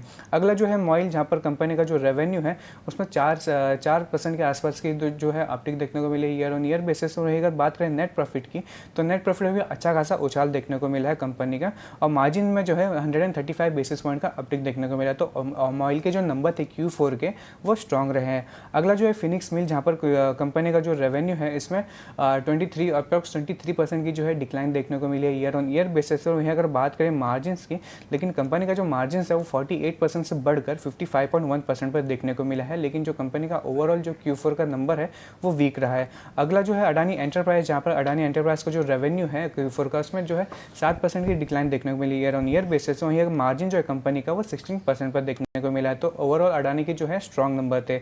बात करेंगे इंडस टावर की, जहाँ पर इंडस टावर ने भी जो अपने Q4 के रिजल्ट अनाउंस किए हैं और उसमें कंपनी का जो रेवेन्यू है उसमें 7.5% की अपटिक देखने को मिली है ईयर ऑन ईयर बेसिस। वहीं कंपनी का जो मार्जिन है वो 56.9% पर देखने को मिला है, जो ऑलमोस्ट फ्लैट देखने को मिला है। तो ओवरऑल जो नंबर है इनलाइन रहे विद एस्टिमेट। आखिर में बात करेंगे मार्च फाइनेंशियल की, जहाँ पर मार्च फाइनेंशियल का जो टोटल इनकम है उसमें जो है 26% की जो है बढ़ोतरी देखने को मिली ईयर ऑन ईयर बेसिस। वहीं अगर बात करें पैट की, तो पैट में भी जो है 19% का उछाल देखने को मिला है ईयर ऑन ईयर बेसिस पर। तो मार्च फाइनेंशियल के जो रिजल्ट है वो गुड रहे as per street estimate.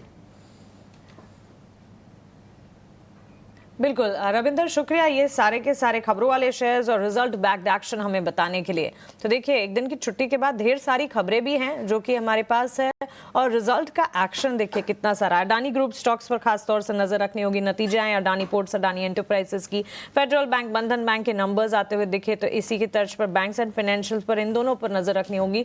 Zomato या इटर्नल, रीब्रांडिंग जो है मानो रास ना आई, और कमजोर नतीजे जोमेटो, इटर्नल के आते हुए देखने को मिले। लेकिन इस पर ब्रोकरेजेस का भी टेक है, और वो टेक भी आपको विस्तार से आगे बताएंगे। वहीं banks and financials, Godrej Agrovet, MOIL, Phoenix mills, ये सारे के सारे नतीजे, इन नंबर्स पर ये स्टॉक कैसे रिएक्ट करते हैं बाजार खुलने पर, इस पर खास तौर से नजर रखनी होगी।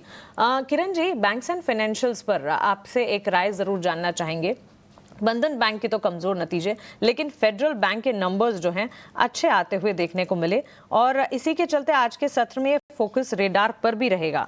फेडरल बैंक की लास्ट क्लोजिंग की अगर बात करें, वहां पर हमने देखा एक्शन जरूर था और नतीजों से ठीक पहले कॉशियस रहना भी एक तरह से रैशनल व्यू होता है, लेकिन फेडरल बैंक में ओवरऑल नतीजे ठीक ठाक, इनफैक्ट पॉजिटिव ही कहेंगे, क्योंकि मुनाफे में 14% की बढ़त है, असेट क्वालिटी में भी सुधार। सो सारे पैरामीटर्स जो कि नजर आने चाहिए वो तो दिख रहे हैं। 3.5% गिरावट पर यह क्लोज जरूर हुआ था, लेकिन 196 के लेवल्स पर रिजल्ट के ठीक बाद आपको कैसा लगता है? सी ओवरऑल अगर हम फेडरल बैंक और बंधन बैंक दोनों का चार्ट देखो तो दोनों में एक राउंडिंग बॉटम पैटर्न ब्रेकआउट है। लेकिन फेडरल बैंक में क्या है कि ये कंटिन्यूस पैटर्न है। हमने देखा कि स्टॉक प्राइस 2024 में कंटिन्यूस के high top high bottom pattern के अंदर ट्रेड कर रहे थे। 200-215 के आसपास का एक रेजिस्टेंस क्रिएट हुआ, वहां से जो करेक्शन आया उस करेक्शन में अभी एक कप एंड हैंडल पैटर्न है, तो राउंडिंग बॉटम पैटर्न कह सकते हो। तो स्ट्रॉन्ग पैटर्न है, सभी इंपॉर्टेंट मूविंग एवरेजेस के ऊपर ट्रेड कर, नो डाउट रिजल्ट के चलते एक वोलेटिलिटी रहेगी, लेकिन इस वोलेटिलिटी के अंदर बाय एंड डिप्स की ही स्ट्रेटजी मेंटेन करनी चाहिए। एक पोजिशनल स्टॉप लॉस जो यहाँ पे बन रहा है वो 185 का बन रहा है। जब तक 185 का लेवल ब्रेक नहीं होता है आप बाई कर रहे हैं। ऊपर में 210 से लेकर 220 अगेन क्लस्टर रेजिस्टेंस है, तो वो हमारा पहला टारगेट रहेगा। जैसे ही वो लेवल क्रॉस करता है एक बड़ी सी रेंज फेडरल बैंक में ओपन हो सकती है। तो मेरे हिसाब से इस वोलेटिलिटी या तो डिप के अंदर लॉन्ग करना चाहिए 180 के स्टॉप लॉस के साथ फेडरल बैंक। बंधन bank being in high volatile session, या तो आप देखोगे तो कंटिन्यूअसली एक फॉलिंग चैनल के अंदर है, जहां स्टॉक 350-325 के आसपास ट्रेड कर रहा था।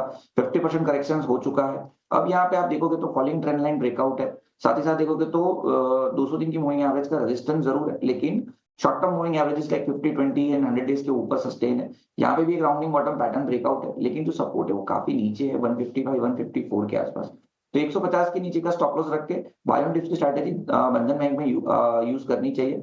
एक रिस्की कॉल है, लेकिन ओवरऑल रिस्क रिवॉर्ड रेशियो काफी फेवरेबल है। तो मेरे हिसाब से 150 के स्टॉप लॉस के साथ यहाँ पे भी बाय ऑन डिप्स करना चाहिए। ऊपर में 200 तक के टारगेट एटलीस्ट आप एक्सपेक्ट कर सकते हैं। दो बैंक्स पे आपको ज़रूर ज़्यादा ध्यान देना चाहिए। एक तो बंधन बैंक है जिसका इम्पैक्ट और जिसमें कैसे काम करना भी किरण सर आपको बता ही रहे हैं। दूसरा एक एफ एंड बैन में गया हुआ बैंक है, वो इसका शेयर का नाम है आरबीएल बैंक।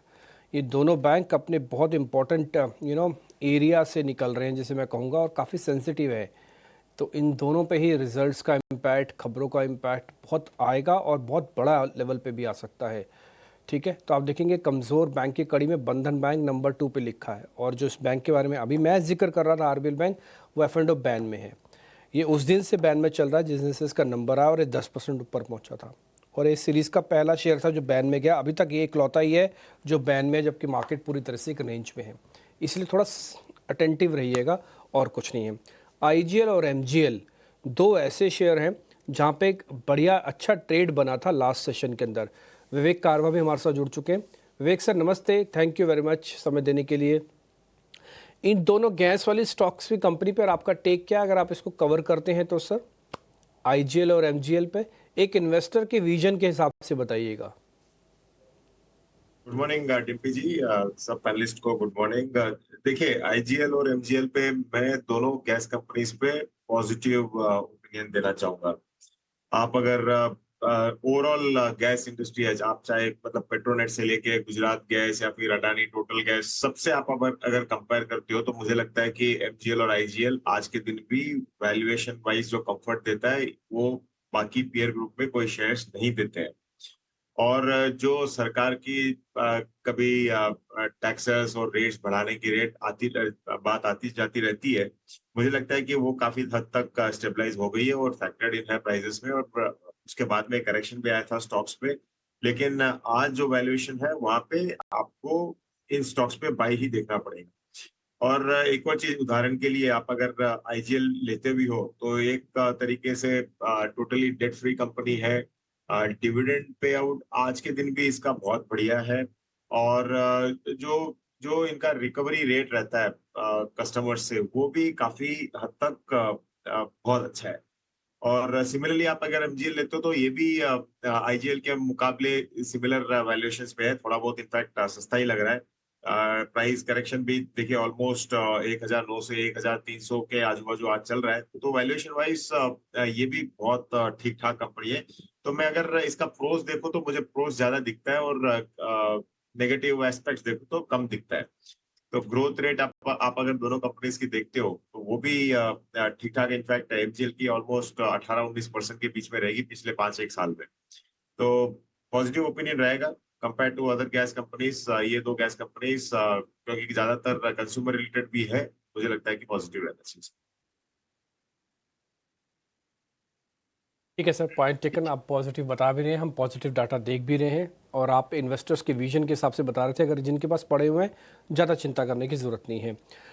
विवेक कारवा, किरण जानी हमारे साथ बने हुए हैं। आप दोनों ही ब्रोकिंग हाउसेस की जो रिपोर्ट्स आई हैं आप भी सुन लीजिए, हम भी सुन लेते हैं एक बार। वरुण मेरे सहयोगी आपको बता देंगे, और उसके बाद फिर कुछ क्वेश्चंस इसके अंदर से भी हम पकड़ने की कोशिश करेंगे। Varun, good morning. जरा बताइए आज रिपोर्ट्स क्या कह रही हैं। Good morning Dimpy. तो आपको संक्षेप में रिपोर्ट्स बताऊंगा एक एक करके, क्योंकि काफ़ी सारी रिपोर्ट्स आ जाई है। सबसे पहले तो इटर्नल यानी कि जोमेटो की बात करता हूं। यहाँ पे नुवामा ने खरीदारी की सलाह दी है, हालांकि प्राइस टारगेट हल्के काटे हैं, 300 रुपये से काट के 290 के किए हैं। इनका कहना है कि नतीजे जो है वो ऑलमोस्ट इन लाइन है, लेकिन कंपटीटिव इंटेंसिटी जो है वो काफ़ी ज़्यादा है, और मैनेजमेंट का कहना है कि शायद ये आगे भी बनी रह सकती है, इसके लिए इन्होंने प्राइस टारगेट काटे हैं। इलारा यहाँ पे 300 रुपये का प्राइस टारगेट दे रहा है, और खरीदारी की सलाह जो है वो दे रहा है। इनका कहना है कि ब्लिंकिट जो है वो अभी भी इंडस्ट्री लीडिंग ग्रोथ जो है उसको जारी रख सकता है। अब बात करते हैं बंधन बैंक की, तो यहाँ पे इन्वेस्टेक की रिपोर्ट है, बिकवाली की सलाह है, प्राइस टारगेट हालांकि बढ़ाया है, 145 से बढ़ा के 155 का इन्होंने किया है। इनका कहना है कि ये जो ओवरऑल क्वार्टर था वो सॉफ्ट था, और जो एक्सपेक्टेशन थी वैसे ही म्यूटेड थी, उस पर भी एक मिस देखने मिला है। एडजस्टेड आरओए जो है वो काफ़ी आगे दबाव में रह सकते हैं, ये इनका कहना है। नोमुरा यहाँ पे न्यूट्रल की सलाह है, और 165 का प्राइस टारगेट दे रहे हैं। इनका कहना है कि एसेट क्वालिटी में सुधार जो है उस पर आगे चल के इनकी नज़र होगी। नुआमा 160 का प्राइस टारगेट है, होल्ड की सलाह दे रहे हैं। इनका कहना है कि अगले 3 साल में आरओए जो है बढ़ के 1.8 तक आ सकता है। मोतीलाल ओसवाल न्यूट्रल की सलाह दे रहे हैं, 170 के प्राइस टारगेट दे रहे हैं। इनका कहना है कि मॉडेस्ट क्वार्टर था और प्रोविजनिंग जो है वो ज़्यादा थी, जिसके कारण अर्निंग्स में आपको दबाव देखने मिला। आगे की इन्होंने अर्निंग्स एस्टिमेट जो है उसमें 10 से 7% के आसपास की कटौती भी कर दी है। अब बात करते हैं फेडरल बैंक की, तो इन्वेस्टेक की रिपोर्ट है, खरीदारी की सलाह है, प्राइस टारगेट में हल्की बढ़ोतरी है, 220 से बढ़ा के 225 का किया है। इनका कहना है कि ओवरऑल टॉप लाइन अगर आप देखेंगे तो थोड़ी सॉफ्ट थी, लेकिन कासा और एसेट क्वालिटी जो है वो इस बैंक की अच्छी है। आगे चल के 20 बेसिस पॉइंट का आपको नेट इंटरेस्ट मार्जिन में कंप्रेशन यानी कि दबाव देखने मिल सकता है। आईएफएल प्राइस टारगेट काटे हैं, खरीदारी की सलाह 218 से काट के 210, मिक्स क्वार्टर इनका कहना है, और आगे चल के जो लोन ग्रोथ है वो इनफैक्ट थोड़े सॉफ्ट है, जो कि प्रॉफिटेबिलिटी पे कंपनी का आगे चल के फोकस होगा, तो वहाँ पे आप नज़र रखिएगा। अब बात करें तो यहाँ पे नुआमा की रिपोर्ट है, इसी बैंक पे 215 से प्राइस टारगेट बढ़ा के 230 का किया है। इनका कहना है कि जो क्रेडिट कॉस्ट कम था उसके चलते मुनाफा जो है उसमें एक अच्छा खासा बीट देखने मिला है, और आगे चल के नेट इंटरेस्ट मार्जिन जो है उसमें थोड़ा बहुत प्रेशर हो सकता है, क्योंकि रेट कट साइकिल चल रहा है। वहीं नमूरा प्राइस टारगेट काटा है, हल्का काटा है, 225 से काट के 220, लेकिन अभी भी खरीदारी की सलाह। मॉर्गन स्टैनली 230 का टारगेट, और मॉर्गन स्टैनली 165 का टारगेट, मोतीलाल ओसवाल 230 का टारगेट दे रहे हैं। अब बात करते हैं अडानी पोर्ट्स की, तो यहाँ पे नुआमा की रिपोर्ट है, खरीदारी की सलाह दे रहे हैं, और अच्छे खासे टारगेट है, 1810 के प्राइस टारगेट जो है वो इस कंपनी पे दे रहे हैं, यानी कि कल के क्लोजिंग से अगर आप देखें तो करीब 48-49% के आसपास की अपसाइड है। इनका कहना है कि कंपनी के रिजल्ट जो है वो काफ़ी अच्छे थे, ऑलराउंड ग्रोथ देखने मिली है, और आगे के लिए कंपनी ने जो अपनी गाइडेंस दी है वो भी काफ़ी स्ट्रॉन्ग है। तो इसके लिए इनको लगता है कि FY25 से FY28 तक कंपनी रेवेन्यू, एबिटा और पैट में करीब 14 से 19% के आसपास की साल दर साल ग्रोथ जो है वो डिलीवर करेगी। इसके लिए इस तरह के एग्रेसिव टारगेट जो है वो अडानी पोर्ट्स पे इनके अभी भी जारी है। ठीक है बॉस, बहुत सही है, आपने सारी ब्रोकिंग हाउसेस की रिपोर्ट्स बता दी, और काफ़ी सारी चर्चा इस पे हो सकती है, लेकिन उससे पहले हमको एक छोटा सा ब्रेक लेना होगा। ब्रेक के बाद इसी चर्चा को आगे बढ़ाएंगे। मार्केट के अंदर हल्की बढ़त के साथ कामकाज हो सकता है। एक दिन की छुट्टी के बाद आप आ रहे हैं, 2 दिन की छुट्टी के लिए जाएंगे, तो आज का सेशन सिर्फ बाकी रह गया है। 2 मेहमान मेरे साथ बने हुए हैं, किरण जानी और विवेक कारवा, और साथ ही मेरी सहयोगी मानसी दवे भी मेरे साथ हैं। खैर इस बीच क्योंकि अब मई का मंथ है, ऑलमोस्ट छुट्टियां भी हैं, एक जानकारी आपके साथ और साझा करनी थी। अगर आप 4 धाम की यात्रा पर जाना चाहते हैं तो धीरे धीरे करके कपाट खुल रहे हैं। केदारनाथ धाम के कपाट खुल गए, 108 क्विंटल फूलों के साथ मंदिर को सजाया गया। भगवान भोलेनाथ का एक घर बताया जाता है, और ये ज्योतिर्लिंगों में से एक, महान ज्योतिर्लिंग में से एक है ये। खैर बद्रीनाथ के कपाट भी 2 दिन बाद खुल जाएंगे। यमुनोत्री और गंगोत्री अगर आप जाते हैं तो उनके कपाट ऑलरेडी पहले ही खुल चुके हैं। ये बंद भी ऐसे ही होते हैं और खुलते भी ऐसे ही हैं।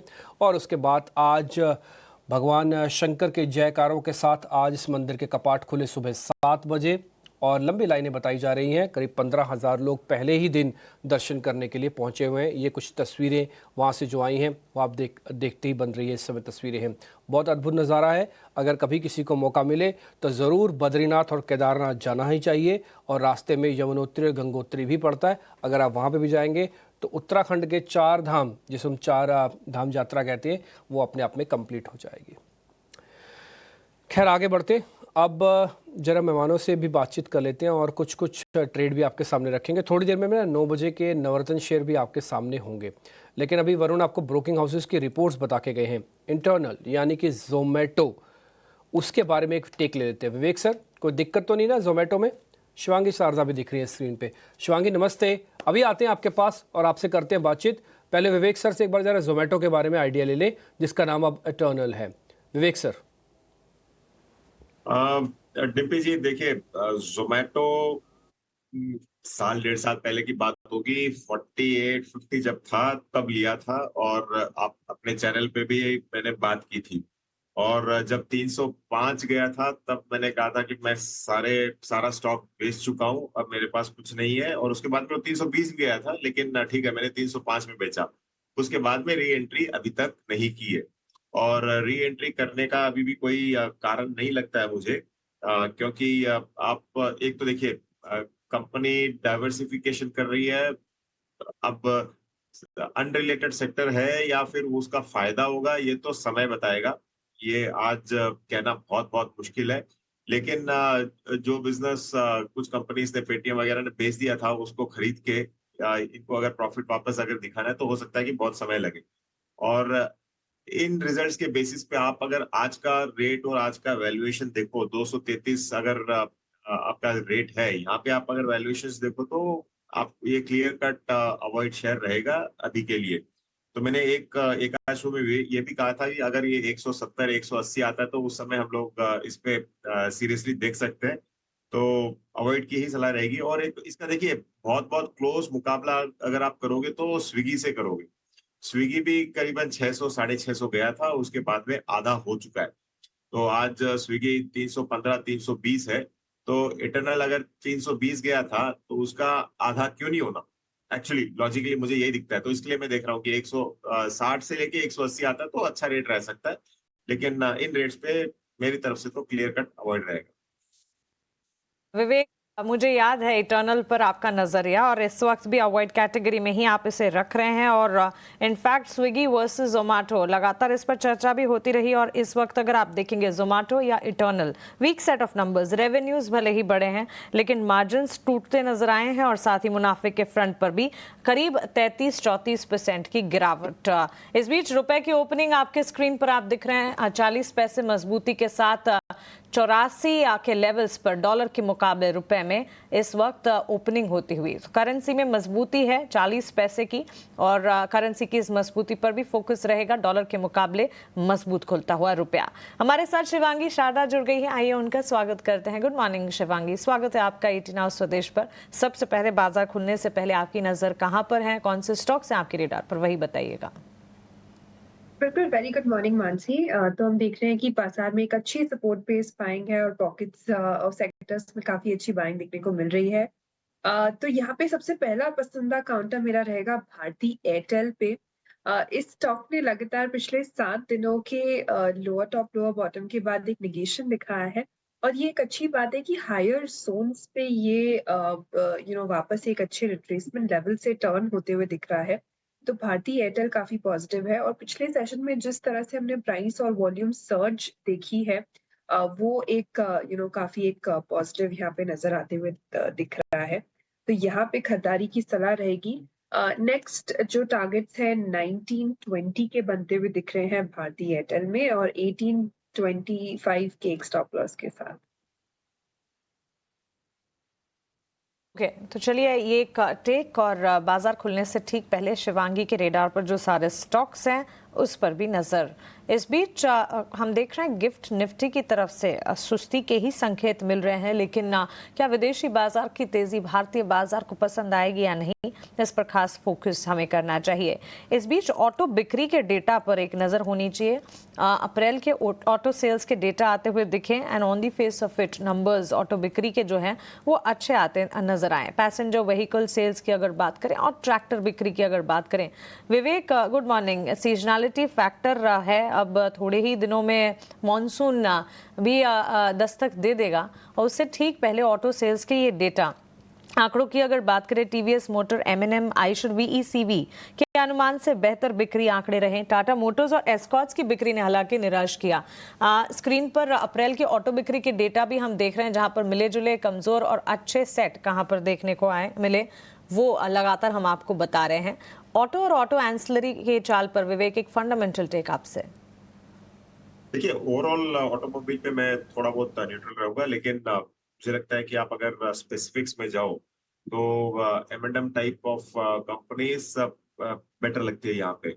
ऑफ कोर्स रिजल्ट्स अच्छे आए थे और एक हद तक काफी डाइवर्सिफाइड कंपनी है। इसमें मतलब आपको ये नहीं है कि एक सेगमेंट का ही प्रेशर कभी भी झेलना पड़ेगा। अगर झेलना भी पड़ता है मतलब दूसरे सेगमेंट्स भी है इसके पास। ऑलमोस्ट M&M का देखिए जो फ्री कैश फ्लो है वो बहुत बढ़िया है। करीबन 42% इसका मार्केट शेयर है। ये कंसिस्टेंटली होकर रखा है ट्रैक्टर के सेगमेंट में, वो बहुत बढ़िया है। और ट्रैक्टर इनफैक्ट 2.5-3% की ग्रोथ दिखाया था, वो भी मुझे लगता है कि काफी इंटरेस्टिंग है। और ओवरऑल आप अगर M&M की आउट परफॉर्मेंस भी देखो तो करीबन 5-5.25% इसने आउट परफॉर्मेंस दिखाया है बाकी स्टॉक्स के मुकाबले। तो automobile overall yes neutral to positive रहूंगा मैं।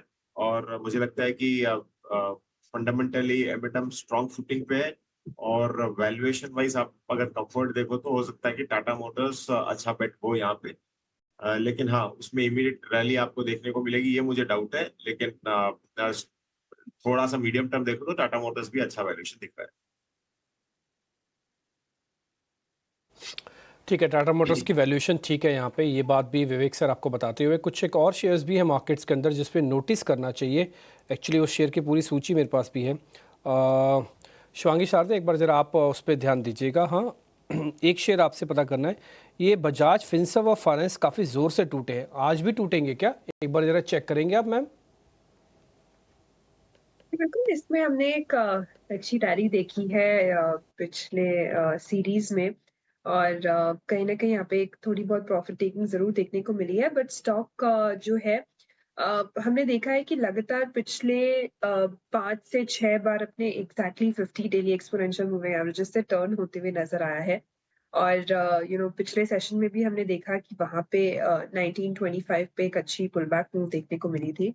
तो 1925 एक इम्पॉर्टेंट लेवल रहेगा यहाँ पे ये वॉच आउट करने के लिए बजाज फिनसर्व में। अगर ये होल्ड करते हुए दिखता है तो फिर हम नेक्स्ट 2000 तक के लेवल्स इसमें बनते हुए दिखेंगे और एक अच्छी स्टेबिलिटी भी फॉर्म होगी। पर ये वेट एंड वॉच ट्रेड रहेगा, कंडीशनल है, और मार्केट के साथ ऑफ कोर्स हम इसको ट्रैक में रखेंगे।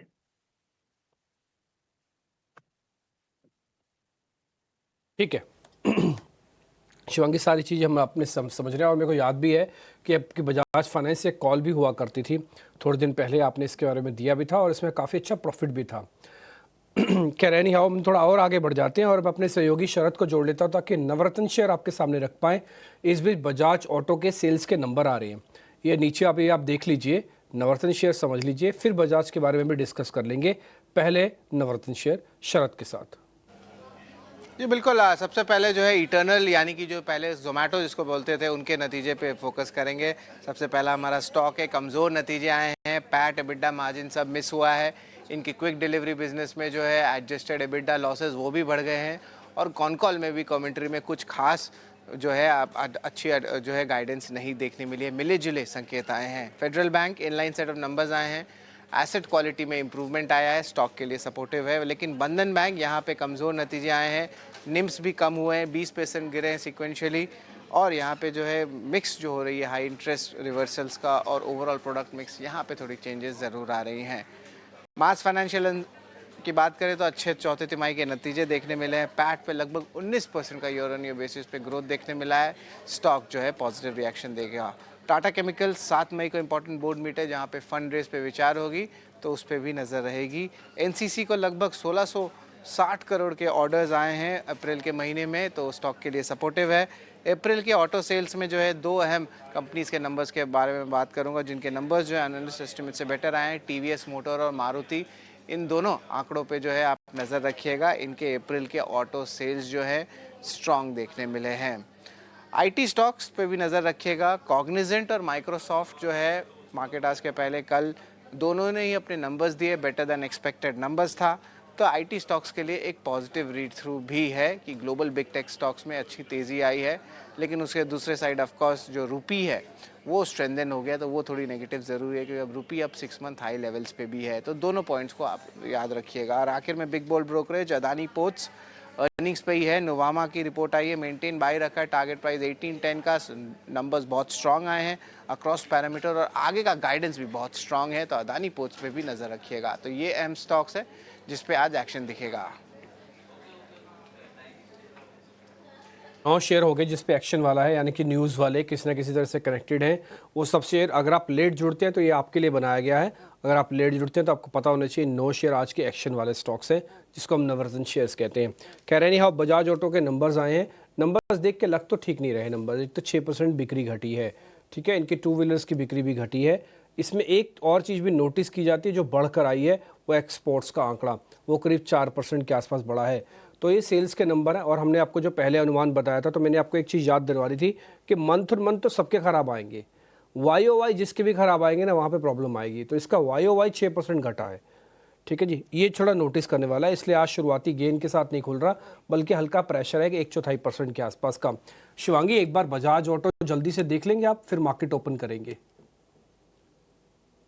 जी बिल्कुल, ऑटो सेल्स नंबर्स जो आए हैं वो इंडिकेट कर रहे हैं कि एक पॉजिटिवनेस यहाँ पे हमें देखने को मिल सकता है। ऑल्दो अगर हम बजाज ऑटो की बात करें यहाँ पे, तो हमने कहीं ना कहीं देखा है कि ये स्टॉक जो है पिछले 3-4 हफ्तों से कंसोलिडेट जरूर कर रहा है, but month on month basis में पिछले 6 महीनों से थोड़ी बहुत वीकनेस रही है, लोअर टॉप लोअर बॉटम बने हैं। तो यहाँ पे कहीं ना कहीं इम्पोर्टेंट है कि यहाँ पे ये स्टेबलाइज होते हुए नजर आए स्टॉक, और 8200 के ऊपर अगर ये होल्ड करते हुए नजर आता है, फिर हम एक बाय यहाँ पे ट्रेड ले सकते हैं अच्छी रिस्क रिवॉर्ड के साथ। और एल्स मोमेंटम बनते ही फिजल आउट होने की चांसेस भी है। तो वेट एंड वॉच करें ट्रेड्स को, और ये लेवल्स को ध्यान रखें। ऑटो सेल्स के डेटा लगातार जो आ रहे हैं वो हम आपके सामने फ्लैश कर रहे हैं, रख भी रहे हैं, और एक्सपर्ट का नजरिया भी आपको बता रहे हैं। Bajaj auto wait and watch का नजरिया शिवांगी की तरफ से। बाजार खुलने की तैयारी में और आज फोकस में रहेंगे auto sector, banks and financials, IT sector और Adani group stocks. Auto sector focus में बिकॉज ऑटो बिक्री के डेटा आए, और खास तौर से ऑटो बिक्री के डेटा पर टीवीएस मोटर और मारुति पर नजर रखिएगा, क्योंकि डेटा अच्छे आए हैं दोनों के ऑटो सेल्स के। और इसी के साथ साथ अगर आप देखेंगे प्री ओपन में टीवीएस मोटर में हरे निशान के साथ मजबूती पर शुरुआत होने की तैयारी, मारुति सुजुकी पर भी नजर रखनी चाहिए। फेडरल बैंक, बंधन बैंक के नंबर्स आए जिसके चलते बैंक्स एंड फाइनेंशियल्स पर भी नजर रखनी चाहिए। फेडरल बैंक के अच्छे नतीजे, बंधन बैंक के कमजोर सेट। फेडरल बैंक का नतीजों के बाद हल्की फुल्की ओपनिंग की तैयारी, बंधन बैंक में ऑलमोस्ट 1.5-2% गेन्स के साथ मजबूती के साथ खुलने की तैयारी है। मुनाफे का आंकड़ा बंधन बैंक का ठीक था, तो नजर रखनी होगी। इस बीच आईटी सेक्टर पर भी on the back of global earnings, Cognizant और साथ ही माइक्रोसॉफ्ट के नतीजे आए। Nasdaq technology heavy index global market में जो है वहां पर अच्छा एक्शन था। इस एक्शन का इंपैक्ट आईटी सेक्टर पर डोमेस्टिकली क्या पड़ता है, इस पर भी नजर रखनी होगी। और अडानी ग्रुप में अडानी एंटरप्राइजेस, अडानी पोर्ट्स के नंबर्स आए नतीजों के ठीक बाद, ये स्पेस भी फोकस रेडार पर 2-2.25% की तेजी के साथ ये स्टॉक्स जो है वो खुलने की तैयारी करते हुए। आज नतीजों के लिहाज से कंजम्पशन का खेमा इंपॉर्टेंट है। मैरिको साथ ही Godrej properties real estate pack में अपने नतीजे जारी करने वाले हैं। तो वायदा बाजार की दो बड़ी कंपनियां मैरिको और गोदरेज प्रॉपर्टीज नतीजों के ठीक पहले हम देख रहे हैं कॉशियस आउटलुक, जो कि लाजमी भी है। नंबर्स से पहले कॉशियस ही स्टॉक ट्रेड करते हुए नजर आ रहे हैं, लेकिन नतीजों पर फोकस रहेगा। कैश मार्केट में भी सिटी यूनियन बैंक, आईओबी यानी कि बैंक्स एंड फाइनेंशियल्स, छोटी मझौली कंपनियां बैंक्स की जो है उनके नतीजे आने वाले हैं, तो इस पर खास तौर से आपको फोकस रखना होगा। इटर्नल यानी कि जोमेटो के जो कमजोर नतीजे हैं उसके ठीक बाद आज स्टॉक में मूवमेंट टुवर्ड्स डाउनसाइड किस तरह की नजर आती है, या फिर स्टॉक संभलता है नहीं, इस पर खास तौर से नजर रखी जाएगी। वहीं मिले जुले सेट ऑफ नंबर्स देखने को मिले थे। Indus tower, Godrej agro, Adani power, JSPL. तो मिले जुले नतीजों का असर इन स्टॉक्स पर कैसा पड़ता है, इस पर खास नजर रखें। मॉयल और मास फाइनेंशियल के अच्छे नतीजे और अडानी ग्रुप में अडानी ग्रोथ, अडानी एंटरप्राइजेस के पॉजिटिव सेट। इस पॉजिटिव सेट के बाद अब स्टॉक में किस तरह की ओपनिंग है, इस पर नजर रहेगी। बाजार की शुरुआत ऑन फ्राइडे सेशन आपके स्क्रीन पर हरे निशान के साथ मेजर इंडेक्सेस खुलते हुए 24,380 के लेवल्स, करीब 50 अंकों की मजबूती पर निफ्टी, 100 अंकों की तेजी पर 55,242 के स्तरों पर बैंक निफ्टी में भी मजबूती, खरीदारी के लेवल्स देखने को मिल रहे हैं। 80,590, 80,600 के नजदीक 364 अंकों की मजबूती पर सेंसेक्स में शुरुआत होती हुई। एडवांस डिक्लाइन की अगर बात करें, एडवांसेस का पलड़ा भारी, 1100 एडवांसेस के सामने 700, 750 डिक्लाइन इस वक्त। मेजर कंट्रीब्यूटर्स अडानी पोर्ट्स, एमएनएम, विप्रो, एचसीएल टेक्नोलॉजीज। हमने आपको बताया था कि अडानी ग्रुप स्टॉक्स पर नजर रखें, टेक्नोलॉजी स्पेस पर नजर रखें और साथ ही ऑटो सेक्टर पर नजर रखें। Mahindra and Mahindra auto sales के ठीक बाद पॉजिटिव रुझान, करीब 1.5% की तेजी के साथ ये स्टॉक ट्रेड करता हुआ। टीवीएस मोटर पर भी नजर रखनी चाहिए। ऑटो बिक्री जो है अच्छी आई उनकी, उसके ठीक बाद स्टॉक में किस तरह के मूवमेंट है, इस पर खास तौर से नजर रखनी होगी। मेजर कंट्रीब्यूटर्स की लिस्ट में अगर सेक्टर स्पेसिफिक स्पेसेस देखेंगे, सबसे पहले आईटी सेक्टर में इन्फोसिस अच्छा खासा एक्शन दिखाते हुए। बैंक्स फाइनेंशियल्स में एचडीएफसी बैंक में मजबूती का रुझान। Mahindra and Mahindra, ICICI bank और रिलायंस। बाजार खुलने से ठीक पहले रिलायंस पर एक टेक भी लिया था। हमने आपको बताया था कि नतीजों के ठीक बाद इसमें मोमेंटम बिल्ड कामकाज होता हुआ दिख रहा है। Yet another session, consecutive third session जब रिलायंस में हरे निशान के साथ मजबूती पर शुरुआत होती हुई 1414 के लेवल्स पर आधे % गेन्स के साथ। On the flip side ONGC, Eicher Motors, Bajaj auto, JSW steel, Titan, ये सारे स्टॉक्स हैं जो कि आज बिकवाली का दबाव दिखा रहे हैं। Oil marketing, oil producing counters में आज कंसर्न्स हैं। चुनिंदा ऑटो सेक्टर की कंपनियां जिसके ऑटो सेल्स के डेटा कमजोर आए, बैक्ड बाय दोज एक्शन हम देख रहे हैं उन स्टॉक्स में नेगेटिव एक्शन देखने को मिल रहा है। और वहीं जेएसडब्ल्यू स्टील में भी बिकवाली का दबाव। सेक्टर स्पेसिफिक बाजार की चाल आपके स्क्रीन पर लेकर आते हैं। आज आईटी सेक्टर मेजर कंट्रीब्यूशन देखने को मिल रहा है। सबसे पहले आईटी सेक्टर से बाजार को सपोर्ट मिलता हुआ, उसके ठीक साथ बैंक्स एंड फाइनेंशियल्स में अच्छा खासा एक्शन है। ऑटो क्षेत्र में अच्छी खासी मजबूती, निफ्टी ऑटो इंडेक्स में भी अच्छा खासा एक्शन देखने को मिला है। वहीं mid select players, energy, metal, pharma और एफएमसीजी इन दिस ऑर्डर आज मजबूती का रुझान दिखाते हुए। महज रियल एस्टेट सेक्टर में बिकवाली का दबाव देखने को मिल रहा है। इसके अलावा इसके अंदर हर सेक्टर, हर पॉकेट में मजबूती के साथ एक्शन बैक कामकाज शुरू जरूर हुआ है। हालांकि जबरदस्त एक्शन नहीं कहेंगे, लेकिन मजबूती के साथ जो है हर सेक्टर खुलता हुआ, जिसमें आईटी सेक्टर से out performance. Mid cap IT हो चाहे लार्जर आईटी प्लेयर्स हो, persistent, Coforge, LTI माइंट्री, Infosys, Oracle financial, Wipro, Mphasis, HCL technologies, सारे आईटी से जुड़े स्टॉक्स में मजबूती 1.5 से लेकर 2.5% तक की इस वक्त नजर आ रही है। सेक्टर स्पेसिफिक हीट मैप्स भी आपके स्क्रीन पर हम फ्लैश करेंगे और साथ ही एनएससी के इंडिकेटर्स भी आपके सामने हम लेकर आएंगे। एनएससी इंडिसेस ट्रैकर आपके स्क्रीन पर है। अच्छी लग रही है तस्वीर हरे निशान के साथ, चाहे स्मॉल कैप हो, मिड कैप हो, लार्जर इंडिसेस हो और साथ ही सेक्टर स्पेसिफिक निफ्टी आईटी की चाल 300 अंकों की मजबूती के साथ आईटी सेक्टर में एब्सोल्यूट तेजी का माहौल। नैस्डैक की तेजी, ग्लोबल मार्केट में जो ग्लोबल अर्निंग्स आए वहां से सपोर्ट और भारतीय बाजार में आईटी सेक्टर अपनी ही चाल, जो कि खुद की पॉजिटिव चाल है, लगातार चल रहा है। लार्जर प्लेयर्स हो चाहे फिर छोटी मझौली या मिड कैप आईटी कंपनियां जैसे कि परसिस्टेंट सिस्टम हो। निफ्टी बैंक का हीट मैप आपके स्क्रीन पर आप देख रहे हैं। चुनिंदा बैंकिंग प्लेयर्स को अगर छोड़ दीजिएगा, बैंक्स एंड फाइनेंशियल्स की तस्वीर भी ठीक ठाक ही नजर आ रही है। सो ऑल इन ऑल एक पॉजिटिव शुरुआत और उम्मीद यही करेंगे कि फर्स्ट हाफ में जो पॉजिटिव शुरुआत है ये और ज्यादा बढ़ती नजर आए। सेकेंड हाफ तक के गेन्स फ्रिजल आउट ना हो और मजबूती के साथ आज क्लोजिंग देखने को मिले। लेकिन चलिए आगे बढ़ेंगे और एक्सपर्ट से उनके ओपनिंग ट्रेड्स जानेंगे।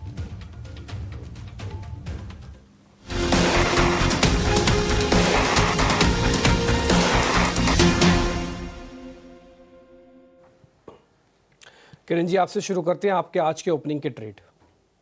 सो आईटी में जिस तरह से हमने डिस्कशन किया था तो आईटी उसी तरह से ऊपर है। एफएमसीजी थोड़ा बहुत नीचे है नो डाउट, क्योंकि मार्केट एक गैप अप ओपनिंग के साथ ओपन हुआ है, तो देयर आर चांसेस के सेकंड हाफ में जो एफएमसीजी काउंटर है वो भी कंट्रीब्यूट करना स्टार्ट करेंगे। As of now current market price से अगर आप सीमेंट सेक्टर देखोगे तो सीमेंट सेक्टर काफी अच्छा हमें लग रहा है। उसमें अल्ट्राटेक एंड ग्रासिम, ये दोनों के ऊपर हम ध्यान दे सकते हैं। पहले मैं अगर ग्रासिम की बात करूं तो ग्रासिम अपने लॉन्ग टर्म रेजिस्टेंस के आसपास ट्रेड कर रहा है। 2720 2700 का रेजिस्टेंस था, उसके ऊपर स्टॉक कंटिन्यूअसली सस्टेन हो रहा है, तो यहाँ पे एक बार के लिए लॉन्ग पोजीशन की जा सकती है।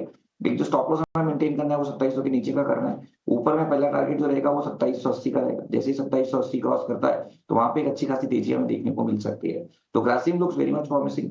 सिमिलर वे अल्ट्राटेक की बात करें तो अल्ट्राटेक अपने प्रीवियस ब्रेकआउट लेवल के आसपास ट्रेड कर रहा है। Inverted head and shoulder pattern जो बना था उसका ब्रेकआउट लेवल 11,500 से 11,400 के बीच में था। एक अच्छी खासी गिरावट हमने 12,300 के लेवल से देख चुके हैं, तो यहाँ पे एक बार के लिए एक्यूमुलेट कर सकते हो आप 11,400 11,500 के बीच में। एक यहाँ पे पोजिशनल स्टॉप लॉस जो रखना है वो 11,200 का रखना है, और अगर 11,200 नहीं टूटता है तो एक दो दिन में आपको वापस 12,500 तक के टारगेट अल्ट्राटेक में भी देखने को मिल सकते हैं। तो UltraTech and Grasim both are preferred. दो शेयर आपने दिए हैं, दोनों सीमेंट के दिए हैं। एक तो ग्रासिम दिया है जिसमें 2700 नीचे का एक स्टॉप लॉस लगाओ और 2780 का टारगेट है। प्रोड्यूसर साहब इसको लिख दो, ठीक है, वेरी गुड। और दूसरा अल्ट्राटेक हो गया, 11,200 का इसमें स्टॉप लॉस लगेगा, 12,500 का इसमें टारगेट है। आप सोच रहे होंगे टारगेट तो बहुत ही बड़ा है और टारगेट भी थोड़ा नीचे गया, स्टॉप लॉस भी नीचे गया हुआ है, तो एक्चुअली में ये आपको 1140 400 के आसपास आपको एकोमोलेट करना है। ऊपर लिख देना किरण जानी की जहाँ पे राय है ना कि खरीदने की जो रिकमेंडेशन है वो 1140 के आसपास 400 के आसपास की है।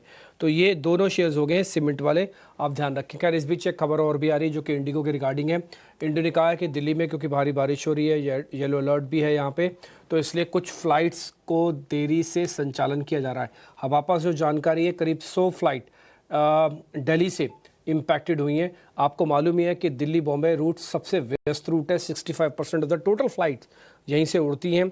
और सुबह का जो टाइम होता है, सुबह 5 बजे से लेकर करीब 9 बजे तक का टाइम्स, इस बजे के टाइम के बीच में दूर दराज के जो दूर के एरिया की फ़्लाइट्स होती हैं वो भी टिपिकली इसी समय उड़ान भरती हैं, जिस समय बारिश का कहर इस समय ज़्यादा है दिल्ली में। तो बारिश की वजह से कई उड़ानों के संचालन में देरी हो रही है। इंडिगो ने एक एडवाइजरी जारी की है, तो अगर आप फ्लाइट से जाना या आना चाहते हैं दिल्ली की तरफ या दिल्ली से बाहर जा रहे हैं तो एक बार चेक करके जाइएगा और थोड़ा समय लेके जाइएगा, क्योंकि इस समय वाटर लॉगिंग भी दिल्ली में थोड़ी काफ़ी ज़्यादा है। आगे बढ़ते हैं। शिवांगी, आपके ओपनिंग के सौदे कौन से हैं?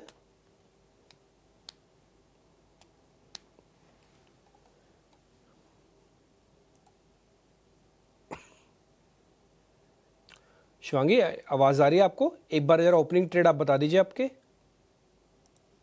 जी बिल्कुल, ओपनिंग ट्रेड के लिहाज से मैंने चुना है एमसीएक्स। यहाँ पे लगातार पिछले 6 दिनों से कंसोलिडेट करते हुए दिखा है ये स्टॉक हायर जोन्स पे।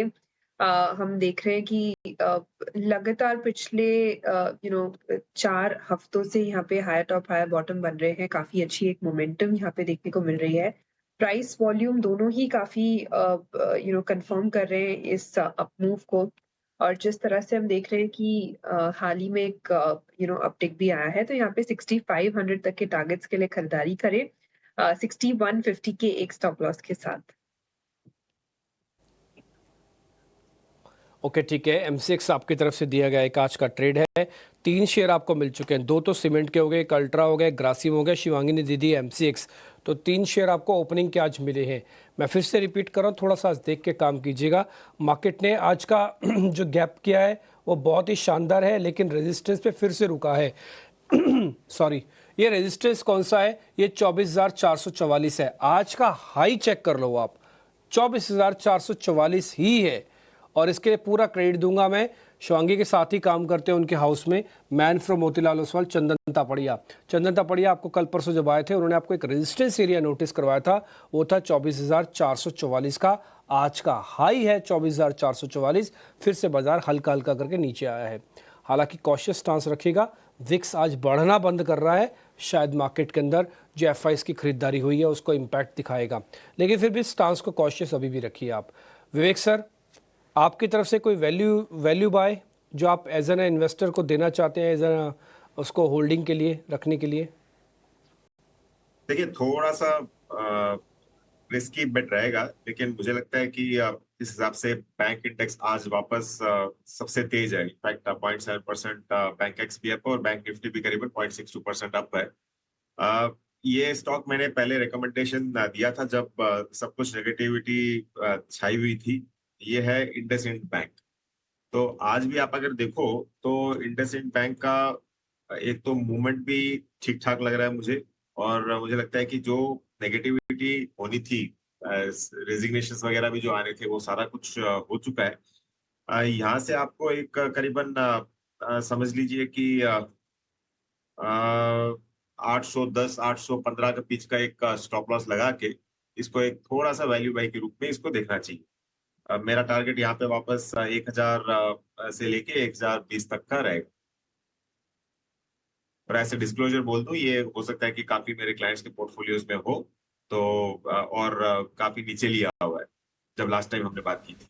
एब्सोल्युटली। तो इंडसइंड बैंक पर एक नजरिया 848 के स्तरों पर 1.5% की तेजी इस सत्र में दिखा रहे। 1000 तक के टारगेट्स है, उससे भी आगे के टारगेट्स यहाँ पर नजर आ सकते हैं। पिछले दिनों काफी सारे न्यूज फ्लोज थे, in fact negative news flows.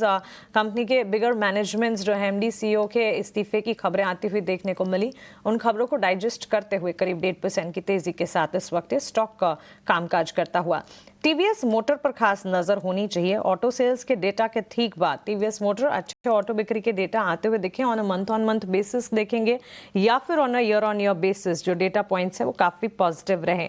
Month 7% का इजाफा टीवीएस मोटर की ऑटो बिक्री में देखने को मिला। Almost 16% gains on year basis भी नजर आए। शिवांगी, आपसे एक राय जानना चाहेंगे 1.5% की तेजी पर 2709 टीवीएस मोटर। जी बिल्कुल। यहाँ पे हम देख रहे हैं कि ऑटो स्टॉक्स में ऑफ कोर्स एक एक्शन देखने को मिल रहा है। टीवीएस मोटर में एक अच्छी प्रॉफिट बुकिंग के बाद पिछले 2 से 3 सेशंस के हम देख रहे हैं वापस एक अच्छी बाइंग इंटरेस्ट इमर्ज हो रही है। 2700 एक इम्पॉर्टेंट लेवल बनते हुए दिख रहा है यहाँ पे इमीडिएट बेसिस पे। अगर ये 2700 के ऊपर होल्ड करते हुए नजर आता है तो यहाँ पे 2800 तक के टारगेट्स बनते हुए दिखेंगे 2650 के एक स्टॉप लॉस के साथ। ऑटो सेल्स के डेटा के बाद ऑटो सेक्टर और ऑटो एंसलरी फोकस रेडार पर हैं, और जहां जहां एक्शन है उस पर एक टेक हमारे एक्सपर्ट का हम आपको बता रहे हैं। investforedu.com के आदित्य अग्रवाल अब हमारे साथ हमारी पैनल पर जुड़ गए हैं। Aditya, good morning. बताइए, बाजार खुलने के बाद ओपनिंग ट्रेड्स आपके कौन से हैं? Good morning Mansi. मेरी नज़र यूपीएल के स्टॉक पे है। ये स्टॉक एक लगातार हायर लो बनाते आ रहा है, और आज के ओपनिंग ट्रेड पे भी हम देख रहे हैं कि ये एफएनओ का टॉप गेनर के तौर पे उभर कर आ रहा है। तो करंट लेवल्स पे मेरी खरीदारी की सलाह रहेगी। यहाँ पे 715 का हमको टारगेट लगाना है, और नीचे स्टॉप लॉस हमको लगाना है इसमें 675 का। तो 675 के स्टॉप लॉस के साथ खरीदारी करें, और 715 का टारगेट इस पे हमको लगाना है। तो यूपीएल मेरे रडार पे फिलहाल है मार्केट ओपनिंग के बाद, और इस पे आपको खरीदारी करके चलनी चाहिए। 750 तक के टारगेट्स यूपीएल में नजर आ सकते हैं। ओपनिंग ट्रेड्स के तौर पर आदित्य की तरफ से 715 फर्स्ट टारगेट, उसके बाद आगे रिविजिट जरूर करेंगे। 2.5% के ऊपर की तेजी है। 675 का स्टॉप लॉस लगाना बिल्कुल ना भूलें। हिंदुस्तान एरोनॉटिक्स को लेकर एक खबर आई है। एएचएल ध्रुव आर्मी एयरफोर्स वर्जन को ऑपरेशन के लिए मंजूरी मिलती हुई दिखी है कि डिफेक्ट इन्वेस्टिगेशन कमेटी की सिफारिश के आधार पर यह मंजूरी। सो एक न्यूज फ्लो के ठीक बाद एचएल हिंदुस्तान एरोनॉटिक्स लिमिटेड में ऑलमोस्ट 1.5% के गेंस देखने को मिल रहे हैं। एचएल के साथ साथ अन्य डिफेंस और शिप बिल्डिंग स्टॉक्स पर भी एक नजर होनी चाहिए। भारत डायनेमिक्स में तो बिकवाली है, लेकिन बीईएल में मजबूती है। वहीं कोचिन शिपयार्ड में गिरावट, लेकिन मैसगांव डॉक में हम देख रहे हैं एक्शन के साथ कामकाज देखने को मिल रहा है। आदित्य, आपसे ही जानना चाहेंगे defence and ship building space को कैसे प्ले आउट करें? बहुत ही बेहतरीन है मानसी। इनफैक्ट लास्ट टाइम जब मैं इसी शो पे था स्टार्ट में, तो मैंने कहा था कि मुझे लग रहा है ये जो डिफेंस स्टॉक्स है इसमें काफी एक अच्छा अप मूव आएगा। और एचएएल की अगर हम पहले बात कर ले तो बहुत शानदार इसमें एक पैटर्न सेटअप हो रहा है राउंडिंग बॉटम का, और वहां से एक ब्रेकआउट आता हुआ दिख रहा है स्टॉक पे। करंट लेवल्स पे भी आपने अगर खरीदारी नहीं की तो करंट लेवल्स पे खरीदारी करे। पहला टारगेट इसमें 4800 का आएगा, उसके बाद इसमें 5100 के टारगेट्स आते हैं। तो 4800 5100 ये दो टारगेट्स बैठेंगे आपके, और नीचे आपको स्टॉप लॉस इसमें लगाना है 4500 के आसपास का एक स्टॉप लॉस लगाए और खरीदारी करें। इसके अलावा अगर हम बात कर ले डीईएल, तो अगेन इसमें भी एक शानदार अप मूव हमें देखने मिल रहा है। ऊपर की तरफ मुझे लग रहा है 340 के लेवल्स को टेस्ट कर सकता है स्टॉक। तो अगेन आपने अगर खरीदारी नहीं की है इसमें भी खरीदारी कर सकते हैं। 310 का स्टॉप लॉस लगा है। एंड फाइनली मजगांव डॉक मुझे लग रहा है यहाँ पे तो बहुत ही शानदार अप मूव देखने मिल ही रहा है हमें, शायद कंटिन्यू भी हो ये आगे जाके।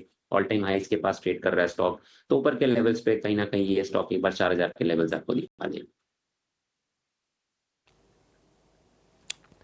एक झटके के साथ निफ्टी ने 444 को पार किया और अब आप देखें डेज हाई पे आ गया है। 500 पॉइंट की बढ़त के साथ बैंक निफ्टी है। इंडिया विक्स घट गया 3%। विक्स घटाओ बाजार को ऊपर ले जाओ, साफ साफ समझ में आ रहा है। विक्स घटा बाजार ऊपर पहुंचा। एफआईज की होल्डिंग आपको नीचे जाने नहीं दे रही थी। कितने दिन आप वेट करोगे? 1 दिन, 2 दिन, 3 दिन, 4 दिन हो गए, लेकिन आज आखिरकार शुक्रवार के दिन मेरे को उम्मीद नहीं थी कि आज के दिन ऐसा करेगा। हमारी कैलकुलेशंस तो ये कहती थी कि आज भी मार्केट रेंज में रहेगा, लेकिन खुलने के 5 मिनट बाद इसने अपना असर दिखाया और एक ज़ोरदार झटका लगाया। ये साफ समझ में आ रहा है कि एफआईज की होल्डिंग और बढ़ेगी। जैसे मैंने आपको लास्ट ट्रेडिंग सेशन में स्क्रीन रीड करके बताया था कि एफआईज की होल्डिंग 100% बढ़ के आएगी। आज मैं फिर से आपको बता रहा हूँ एफआईज की होल्डिंग बढ़ कर आने के चांसेस बहुत ज़्यादा हैं और 46% से कोई बड़ी बात नहीं है, 50% तक भी पहुँच जाए, क्योंकि आज जिस तरह से इसने ब्रेकआउट किया है। और आप एक और चीज़ मैं आपको नोटिस कराता हूँ, एक बार ज़रा 3-4 शेयर स्क्रीन पर फायर करना। पहला रिलायंस इंडस्ट्रीज़ को फायर करो, ये चौथा ऐसा दिन है, मेरे को तो याद भी नहीं है कि 4 दिन तक रिलायंस इंडस्ट्रीज़ कब चला है, वो भी इतने सेंसिटिव जोन के अंदर। दूसरी इंपॉर्टेंट बात, HDFC अभी भी रुकने का नाम नहीं ले रहा। दिखाइए एक बार जरा 1-2 शेयर और जो बड़े शेयरों में शामिल हैं, उसमें आप दिखाइए जरा। ये मारुति का शेयर करीब 2% ऊपर है। बैंकिंग में एक्सिस बैंक करीब 1.5 से पौने 2% ऊपर आया हुआ है। ICICI बैंक साल का हाई टेस्ट करने वाला शेयर बना है। ये सब बड़े शेयर हैं, मार्केट की वेटेज रखते हैं। इसको रिटेल नहीं पकड़ता, ना ही रिटेल इसको चलाता है। इसको चलाता इंस्टीट्यूशन है, चाहे वो प्रो अकाउंट हो, DIs हो, चाहे FIs हो। अब आप इनकी बढ़त को देखने से आपको लग नहीं रहा खुद से कि पैसा जो पीछे चल रहा है, चेज हो रहा है? I am really sorry for this. और ये जो पैसा चेज हो रहा है, ये सारा का सारा इंस्टीट्यूशनल की वजह से हो रहा होगा। तो ये बात साफ साफ समझ में आ रहा है और ये बात बाजार को अच्छे से नोटिस हुई है। इसलिए आज 440 जैसी टूटा, एक झटके में 100 पॉइंट मार्केट ने दे दिए। आदित्य, मेरे को लग रहा है ऑप्शंस वालों को तो एक जैकपॉट लगा। अगर आज जिन्होंने कॉल्स प्लस की हैं, 24,400 की कॉल एक बार दिखाना चाहेंगे प्रोड्यूसर साहब? स्क्रीन पर दिखा दीजिए एक बार 24,400 वाली कॉल 8 मई की, अगर आपके पास हो तो। नहीं है तो छोड़ देना। आदित्य, मैं इस झटके को, यस ये 24,400, 29 मई आप दिखाते हो, 8 मई नहीं दिखाते हो आप, कोई बात नहीं। आदित्य, ये जो अभी तेज़ी एकदम से आई है, या सस्टेन हो जाएगी ना? अब मेरा क्वेश्चन सिर्फ यही है, अब और चलेगा बाजार, ये तो समझ में आ रहा है, सस्टेन हो जाएगी, बस ये बता दो आप। बिल्कुल डिम्पी जी, गुड मॉर्निंग। मुझे लग रहा है बिल्कुल सस्टेन होनी चाहिए। 24,800 नेक्स्ट पड़ा हुआ है मार्केट के लिए, और वो शायद आपको नेक्स्ट ट्रेडिंग वीक ही देखने मिल सकता है कि फर्स्ट 2 ट्रेडिंग सेशंस में आपको देखने मिल जाए। और आज भी मुझे लग रहा है कि मार्केट एक बहुत बेहतरीन क्लोजिंग करके जाएगा। यहाँ से और बिल्डअप होना चाहिए, क्योंकि जिस हिसाब से एक बाइंग हुआ है सडन मार्केट में, कहीं ना कहीं ये और बिल्डअप होगा इसमें एज द डे प्रोग्रेसेस। और 24,600 तो मुझे लग रहा है शायद आज ही के ट्रेडिंग सेशन में देखने मिले हमें, और नेक्स्ट वीक शायद हमें 24,800 के लेवल्स देखने मिलेंगे। तो बहुत ही बेहतरीन अप मूव है, और एक कंसोलिडेशन के बाद ब्रेकआउट आया डिम्पी जी, तो मुझे लग रहा है कि बिल्कुल ये सस्टेन करेगा। और लीडरशिप शायद अब ये निफ्टी की तरफ से ज्यादा हमें देखने मिल सकती है। बैंक निफ्टी अभी तक तो चला के दिखाई चुका है अपनी चाल। एब्सोल्युटली। चलिए देखते ही देखते मजबूती के साथ हम ट्रेड देख रहे हैं। वैसे दिल्ली में जो मौसम बदला है, इसका असर डिम्पी आपकी सेहत पर भी फिलहाल पड़ रहा है। टेक अ ब्रीदर, अपनी खराश आप ठीक कीजिए, तब तक आगे कंटिन्यू करते हैं। मजबूती 200 अंकों की इस वक्त निफ्टी में नजर आ रही है, 24,500 के स्तरों पर 0.5% गेन्स निफ्टी में नजर आएंगे। बैंक निफ्टी में भी तेजी के साथ कामकाज। सेंसेक्स और ब्रॉडर मार्केट्स की अगर बात करें, मिड कैप स्मॉल कैप, हालांकि मिड कैप स्मॉल कैप पर इस वक्त कितना भरोसा करना चाहिए is a question in itself, क्योंकि छोटी मझौली कंपनियां ही वॉलेटाइल मार्केट्स में ज्यादा कमजोरी दिखाती है या ज्यादा उठापटक दिखाती है, लेकिन इस वक्त सेंटिमेंट्स ठीक ठाक नजर आ रहे हैं। निफ्टी नेक्स्ट कैटेगरी को अगर आप देखेंगे, इस कैटेगरी में लोढ़ा, मैक्रोटेक डेवलपर्स यानी रियल एस्टेट से जुड़ी कंपनियां हैं जो कि अच्छा एक्शन दिखा रही है। आज गोदरेज प्रॉपर्टीज के नतीजे भी आने वाले हैं। नतीजों के से ठीक पहले हम देख रहे हैं गोदरेज प्रॉपर्टीज में तो वॉलेटाइल या कह सकते हैं कॉशियस आउटलुक के साथ कामकाज शुरुआत कमजोरी के साथ हुई थी, लेकिन इस वक्त अगर आप देखिए 1.5 से 2% की तेजी गोदरेज प्रॉपर्टीज में भी। लोढ़ा, मैक्रोटेक डेवलपर्स और गोदरेज प्रॉपर्टीज दोनों की तेजी पर शिवांगी आपकी राय क्या होगी?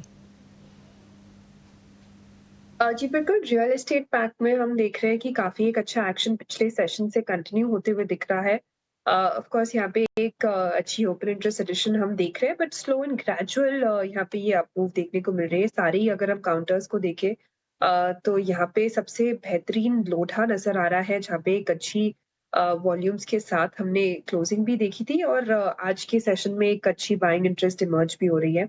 तो यहाँ पे नज़र रहेगी, बट ओवरऑल हम देख रहे हैं कि अभी भी 1400 के लेवल्स पे एक हल्की सी रेजिस्टेंस ज़ोन ज़रूर है।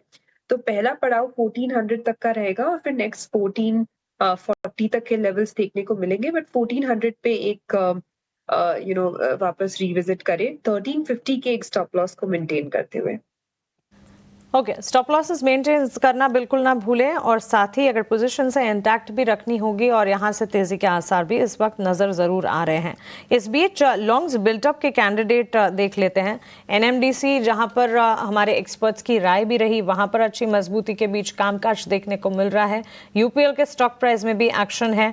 एमसीएक्स अगर आप देखेंगे वहाँ पर भी 2.5% तक की मजबूती के साथ गेंस जो है वो आगे बढ़ते हुए नजर आ रहे हैं और साथ ही आरईसी और पीएफसी के चार्ट्स पर भी नजर होनी चाहिए। मजबूती वहां पर, ये मजबूती जो है वो इंटैक्ट है। ऑलमोस्ट 0.5%, 1.5% की तेजी के साथ आरईसी और साथ ही पीएफसी भी आरईसी के ठीक पीछे पीछे मजबूती दिखाते हुए। आदित्य, एक राय आपसे जानना चाहेंगे आरईसी पीएफसी के चार्ट्स पर। मानसी, अभी अवॉइड करना चाहूंगा, थोड़ा बिल्डअप और होने दूंगा, उसके बाद may be I will be more interested in REC and PFC. अभी भी थोड़ा कंसोलिडेशन चल रहा है स्टॉक में, 20 डीएमए के ऊपर नहीं ट्रेड कर पा रहा है पीएफसी। अब अगर हम आरईसी की बात कर ले तो वहाँ पे भी एक सिमिलर पैटर्न है, वहाँ पे भी थोड़ा कंसोलिडेशन देखने मिल रहा है हमें और कहीं ना कहीं मुझे लग रहा है इसमें थोड़ा वेट एंड वॉच करना चाहिए। एक अच्छा अगर हम आरईसी की बात कर ले तो यहाँ पे 440 का एक रेजिस्टेंस है, उसके ऊपर मैं खरीदारी करने के लिए देखना चाहूंगा। अभी के लिए थोड़ा सा वेट एंड वॉच करूंगा। उससे बेटर विकल्प मेरे हिसाब से टाटा पावर है। अगर पावर स्पेस में कुछ देखना है तो टाटा पावर पे नजर रहेगी और टाटा पावर में खरीदारी करें करंट लेवल्स पे। ऊपर के लेवल्स पे आपको यहाँ पे 410 से 430 के टारगेट्स ऊपर के आएंगे और नीचे स्टॉप लॉस आपको लगाना है 380 का।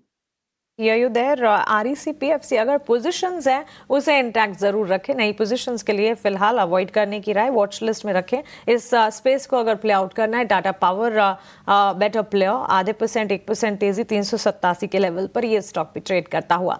खबरों के दम पर जहां एक्शन है उसमें एक स्टॉक का जिक्र हमने किया था, नागार्जुना कंस्ट्रक्शन कंपनी एनसीसी। शुरुआत अच्छी हुई और इस वक्त भी अगर आप देखेंगे ऑलमोस्ट 1.5 से 2% की तेजी पर यह स्टॉक खड़ा हुआ 215 के लेवल्स पर। फंडामेंटल्स इसके अच्छे और जो खबर थी वो थी कंपनी को ऑर्डर मिले हैं 1663 करोड़ के। Fundamentally healthy dividend pay out देने का दमखम रखती हुई कंपनी ऑलमोस्ट 22.5% और साथ ही ऑलमोस्ट फंडामेंटली स्टॉक जो है काफी पॉजिटिव, मजबूत और लगातार ऑर्डर विंस के चलते खबरों में रहता है। शिवांगी, एक टेक एनसीसी पर आपकी तरफ से।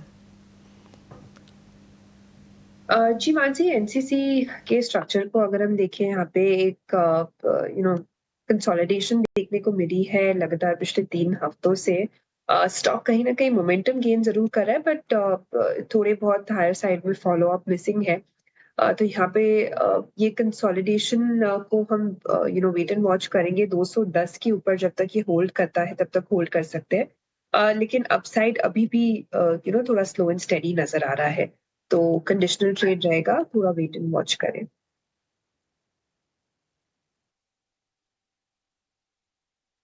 मार्केट्स के अंदर अगर आप देखेंगे तो बढ़िया एक ट्रेड बना हुआ है, 180 पॉइंट की बढ़त और 24,400 और 500 एक ही दिन में पार होना और पहले घंटे में पार होना। इसलिए आदित्य का भी यही मानना है कि जो ब्रेकआउट हुआ है बहुत ज़ोरदार है, पहले एक घंटे में हुआ है, 400-500 की रेंज पार हुई है। फ्राइडे का सेशन है आज, तो मार्केट्स के अंदर ट्रैप करने का, शॉर्ट स्ट्रैपिंग का सबसे आसान तरीका था ये, तो वह हुआ भी है। और आप देखेंगे उसको ना बैक ऑन सपोर्ट पे मिल रहा है। 2 इंपॉर्टेंट चीज़ें हैं, इनफैक्ट मैं 3 बोल देता हूँ। 3 इंपॉर्टेंट चीज़ें हैं। पहला, पुट कॉल रेशो जो ये बताता है कि बाजार बहुत महंगा नहीं था, फेयर वैल्यू पे था। दूसरा, घटता हुआ विक्स, आज विक्स 4% नीचे आए। तीसरी इंपॉर्टेंट बात, बढ़ता हुआ FIIs. Market after all FIIs पे बहुत तेज़ रिएक्ट करता है, इसमें कोई दो राय नहीं है कि पहलगाम की खबर का अभी भी इम्पैक्ट आना बाकी है, वो अभी कैलकुलेट नहीं हुआ, ये बात सच है। लेकिन ये बात भी उतनी सच है कि पिछले एक्सपायरी से लेकर अब तक 5 से 6 दिनों में एफआईज की होल्डिंग 12% बढ़ चुकी है, लेकिन बाजार ने तेज रिएक्शन नहीं दिया। तो आज एक कंसोलिडेशन का रिएक्शन मार्केट एक तरफा आपको दे रहा है, नहीं तो ऐसी कोई खबर नहीं है जिससे बाजार को 178 पॉइंट ऊपर जाना पड़ जाए। आप बोल सकते नहीं आईटी की रिकमेंडेशंस आई हैं, लेकिन अगर आईटी की रिकमेंडेशन आई है तो फिर रिलायंस आज 1.5% क्यों तेज़ है। अगर आपको एक और चीज़ मैं बताता हूँ, अगर आईटी की ही बात है तो आज निफ्टी आईटी का इंडेक्स इतना तेज नहीं है जितना ऑयल एंड गैस इंडेक्स तेज है। और एक और बात आपको बताता हूँ, टीसीएस इन्फोसिस उतना तेज नहीं है जितना रिलायंस अभी भी तेज है। तो मार्केट के अंदर साफ समझ में आ रहा है कि इंस्टीट्यूशंस का पैसा अच्छे और साफ सुथरे शेयर्स को चेस कर रहा है। ये क्लियर विजन है, इसमें कोई सेकंड थॉट नहीं है मार्केट्स के अंदर। इसलिए जो बाजार कह रहा है सो कहिए। अब आप ये ना पकड़ के बैठिएगा कि इसने तो पुलवामा अटैक का असर ही नहीं दिखाया। अरे भाई नहीं दिखाया तो नहीं ही दिखाया, और 4 दिन थे 5 दिन थे बाजार के पास दिखाने के लिए, लेकिन वो इम्पैक्ट नहीं दिखा पाया। तो किसी भी चीज़ की अकड़ और पकड़ मार्केट के अंदर नहीं चलती है। जो मार्केट कहे वही आप समझें, वही जाने। इसलिए इंग्लिश में कहावत बनाई गई, ट्रेंड इज़ फ्रेंड। खैर एनी हाउ, आगे बढ़ते हैं। शिवांगी शारदा और आदित्य अग्रवाल हमारे साथ बने हुए हैं, उन दोनों से कुछ ना कुछ हम समझ लेते हैं। इस चलते हुए मार्केट के अंदर ऐसा नहीं कि शॉर्ट्स के शेयर नहीं है, शॉर्ट्स के शेयर आपको मिलेंगे। इंडस टावर जैसा शेयर्स जो आज भी 5% नीचे है।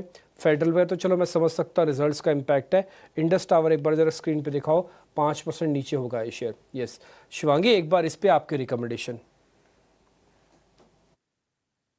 इंडस टावर की अगर हम चार्ट स्ट्रक्चर को देखें, ऑफ कोर्स यहाँ पे गैप डाउन ओपनिंग जरूर देखने को मिली है, बट 380 से एक अच्छी कमबैक भी देखने को मिली है, और स्टॉक जो है लोअर लेवल से काफी एक शार्प रिकवरी भी दिखाते हुए नजर आ रहा है। तो यहाँ आज के लो को वेट एंड वॉच करते ट्रैक पे रखे 380 के ऊपर। जब तक ये होल्ड करता है तब हम वापस एक सेटअप चेंज होते हुए देख सकते हैं।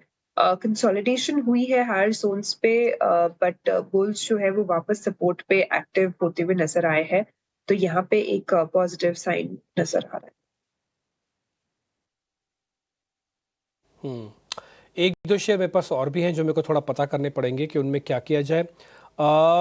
मैं आज शॉर्ट कवरिंग के शेयर भी चेक कर लेता हूं, क्योंकि आज शॉर्ट स्ट्रैप हुए हैं तो कवरिंग काफ़ी फास्ट होगी। जिनके अंदर काफ़ी फास्ट कवरिंग है, थोड़ा एक साइड के अंदर आपको दिखेगी। आपको ध्यान है एक साइड डेज लो पे बंद हुआ था, आज स्क्वीजिंग करवा रहा है, थोड़ी कवरिंग करवा रहा है। कितना दम कितना कॉन्फिडेंस है, एक बार जरा चेक करवाना होगा। आदित्य एक बार जरा एक साइड चेक करना। आज ये शॉर्ट कवर के दम पर चल रहा है, बट बहुत बड़ा वॉल्यूम नहीं है, लेकिन फिर भी प्राइस एक्शन अच्छा है। डिम्पल जी, मुझे लग रहा है ये 370 375 ये दो लेवल्स को टेस्ट कर सकता है स्टॉक यहाँ से। इंटरेस्टिंग बात ये है कि जो पिछले दिन का लो था 347 उसको प्रोटेक्ट किया है, और उसके आसपास ही एक लो बना के स्टॉक वहां से रिवर्सल किया है। तो 347 के एक स्टॉप लॉस के साथ फ्रेश लॉन्ग एडिशन कर सकते हैं स्टॉक में। मुझे लग रहा है कि एक बार वापस से 375 तक के लेवल्स को तो इजीली टेस्ट कर देगा, और उसके बाद 385 के लेवल्स भी टेस्ट कर सकता है। 375 385 दो टारगेट्स, और स्टॉप लॉस लगाना है 347 का जो लो था। आदित्य मैं आपको थोड़ा थैंक यू भी करूंगा। और देखिए एक टफ कॉल मैंने आपसे पूछा था कि जैसे ब्रेकआउट हुआ था मार्केट्स के अंदर कि ब्रेकआउट टिक जाएगा, तो आपने अपने डाटा और अपने इंटेलिजेंस और फैक्चुअल स्टडी से ये बात बताई कि ना केवल ब्रेकआउट टिकेगा बल्कि थोड़ा और ऊपर भी आ सकता है। और आप देखो देखते ही देखते 200 पॉइंट मेरे को दिख रहे हैं स्क्रीन पर। मैंने तब आपसे पूछा था जब एक करीब 140 पॉइंट ऊपर निफ्टी था। 60 पॉइंट का क्रेडिट मैं आपको सीधा सीधा ट्रांसफ़र कर सकता हूं, क्योंकि चलते बाजार में इस तरह की कॉल देना पूछना भी अपने आप में टफ कॉल था, लेकिन आपने अपने इंटेलिजेंस का परिचय दिया। और यही चीज़ आपको इटिना स्वदेश पे दिखेगी। मेरे को कोई जल्दबाजी नहीं है कि मैं आपको 10 शेयर आपके पॉकेट में डाल दूं कि ये खरीद लो, ये बेच दो, खरीद लो। मेरा कहना है कि कम शेयरों में ट्रेड करो, अच्छे से ट्रेड करो, बाजार के ऊपर अपने हावी मत होने दो, और बहुत ही क्लियर थॉट रखो। 10 में से 4 बार भी आप गलत हो गए और 6 बार भी आप ठीक हो गए ना, तो नेट में पैसा बना के जाओगे। तो 6 बार ठीक होने की आदत डालो, बस इतना ही काम है हमारा और आपका। आगे बढ़ते हैं। आदित्य, जब आपने इतना बढ़िया से गाइडेंस हमको दी है, कोई ऑप्शंस का ट्रेड है? मैं समझता हूं कि मैं आपको बहुत धर्म संकट में डाल रहा हूं, और मैं ये भी जानता हूं कि मैं आपसे तलवार पे रखवा के ऑप्शंस पूछ रहा हूं, क्योंकि इतना खिंचा हुआ मार्केट है। फिर भी अगर है तो बता दो। डिम्पी जी, ऑप्शंस के लिए अब मैं थोड़ा अवॉइड करना चाहूंगा, क्योंकि ऑलरेडी एक अप मूव आ चुका है।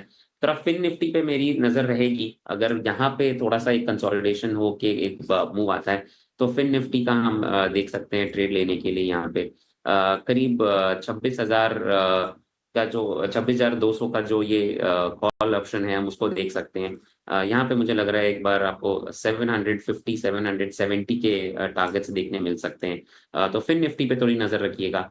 यहाँ पे मुझे लग रहा है एक मोमेंटम बिल्डअप आ सकता है।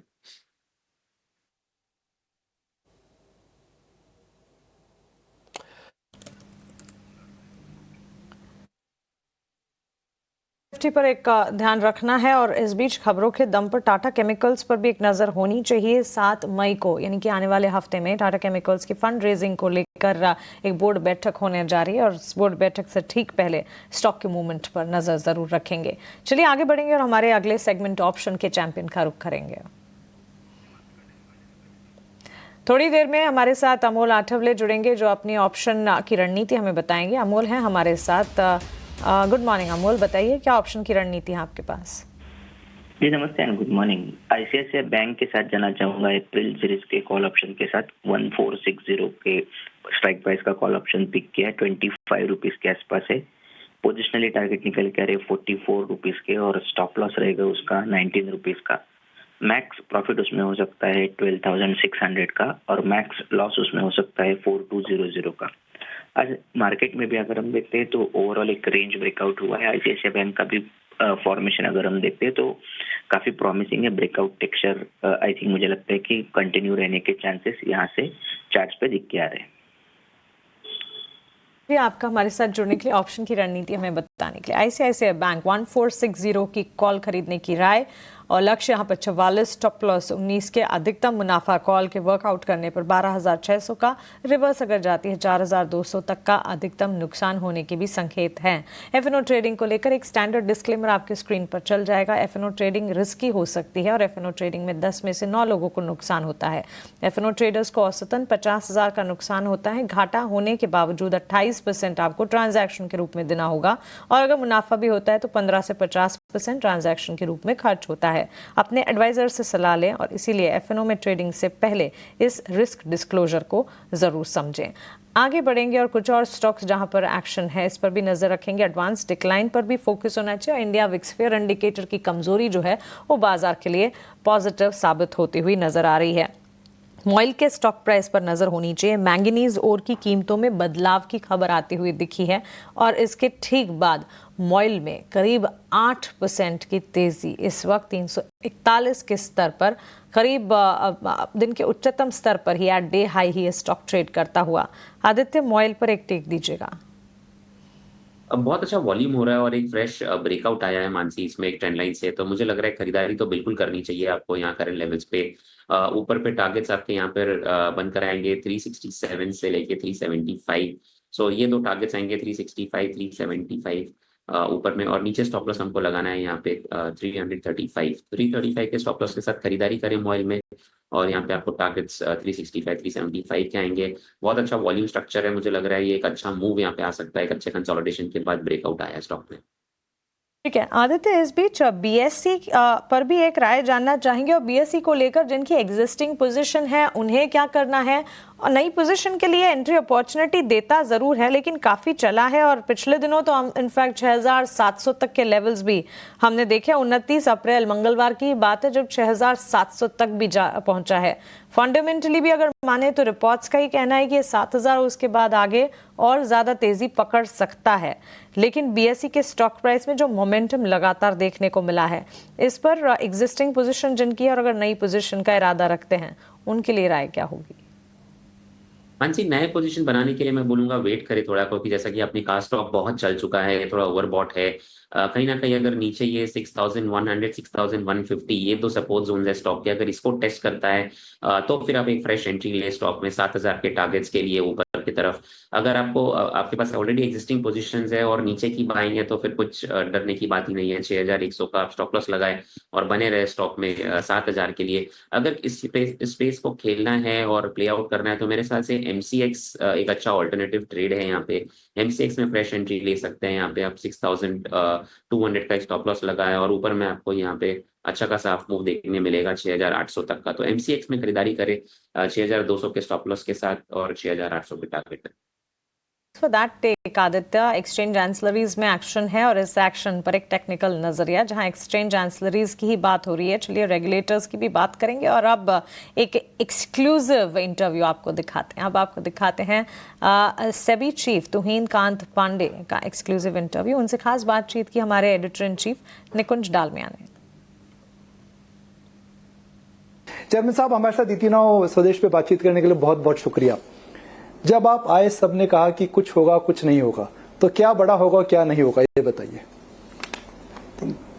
सेबी में तो बहुत कुछ हुआ है और उसी तरह से होगा।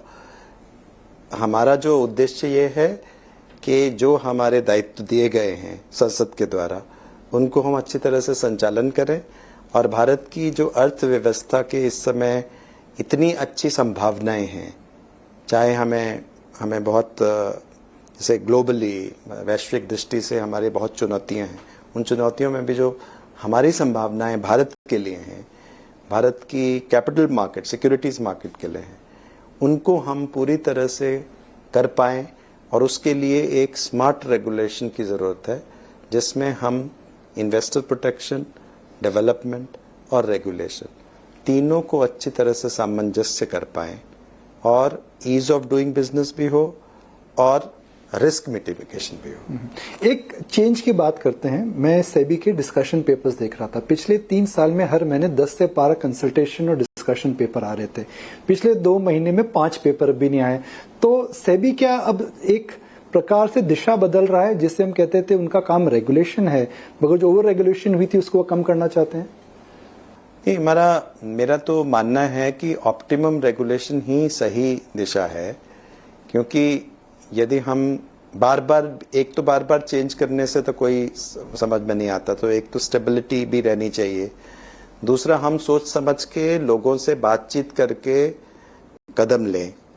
और जब हम अनलेस एंड अनटिल की कोई उसमें कोई इमरजेंसी है, यदि हमारी कोई इमरजेंसी आती है तो हमें रात में क्या घंटों में ही निष्पत्ति लेनी होगी। लेकिन जब हम एक मार्केट डेवलपमेंट की बात कर रहे हैं या रेगुलेशन की बात कर रहे हैं over a period of time, उसमें हमें कई पहलुओं पे विचार करना जरूरी है। उसके जो प्रैग्मेटिज्म है उसमें, उसको कैसे लागू किया जाए। Any policy is as good as its implementation. तो यदि हम पॉलिसी कुछ करना भी चाहते हैं, उसको इम्प्लीमेंटेशन करने के भी कई डिफरेंट तरीके हो सकते हैं। तो पॉलिसी के साथ साथ उसके इम्प्लीमेंटेशन के तरीकों पर भी, ऑल्टरनेटिव्स पे भी विचार करना चाहिए, ताकि हमें लीस्ट कॉस्ट जो हो, लीस्ट डिसरप्टिव हो, वो सॉल्यूशन किया जाए।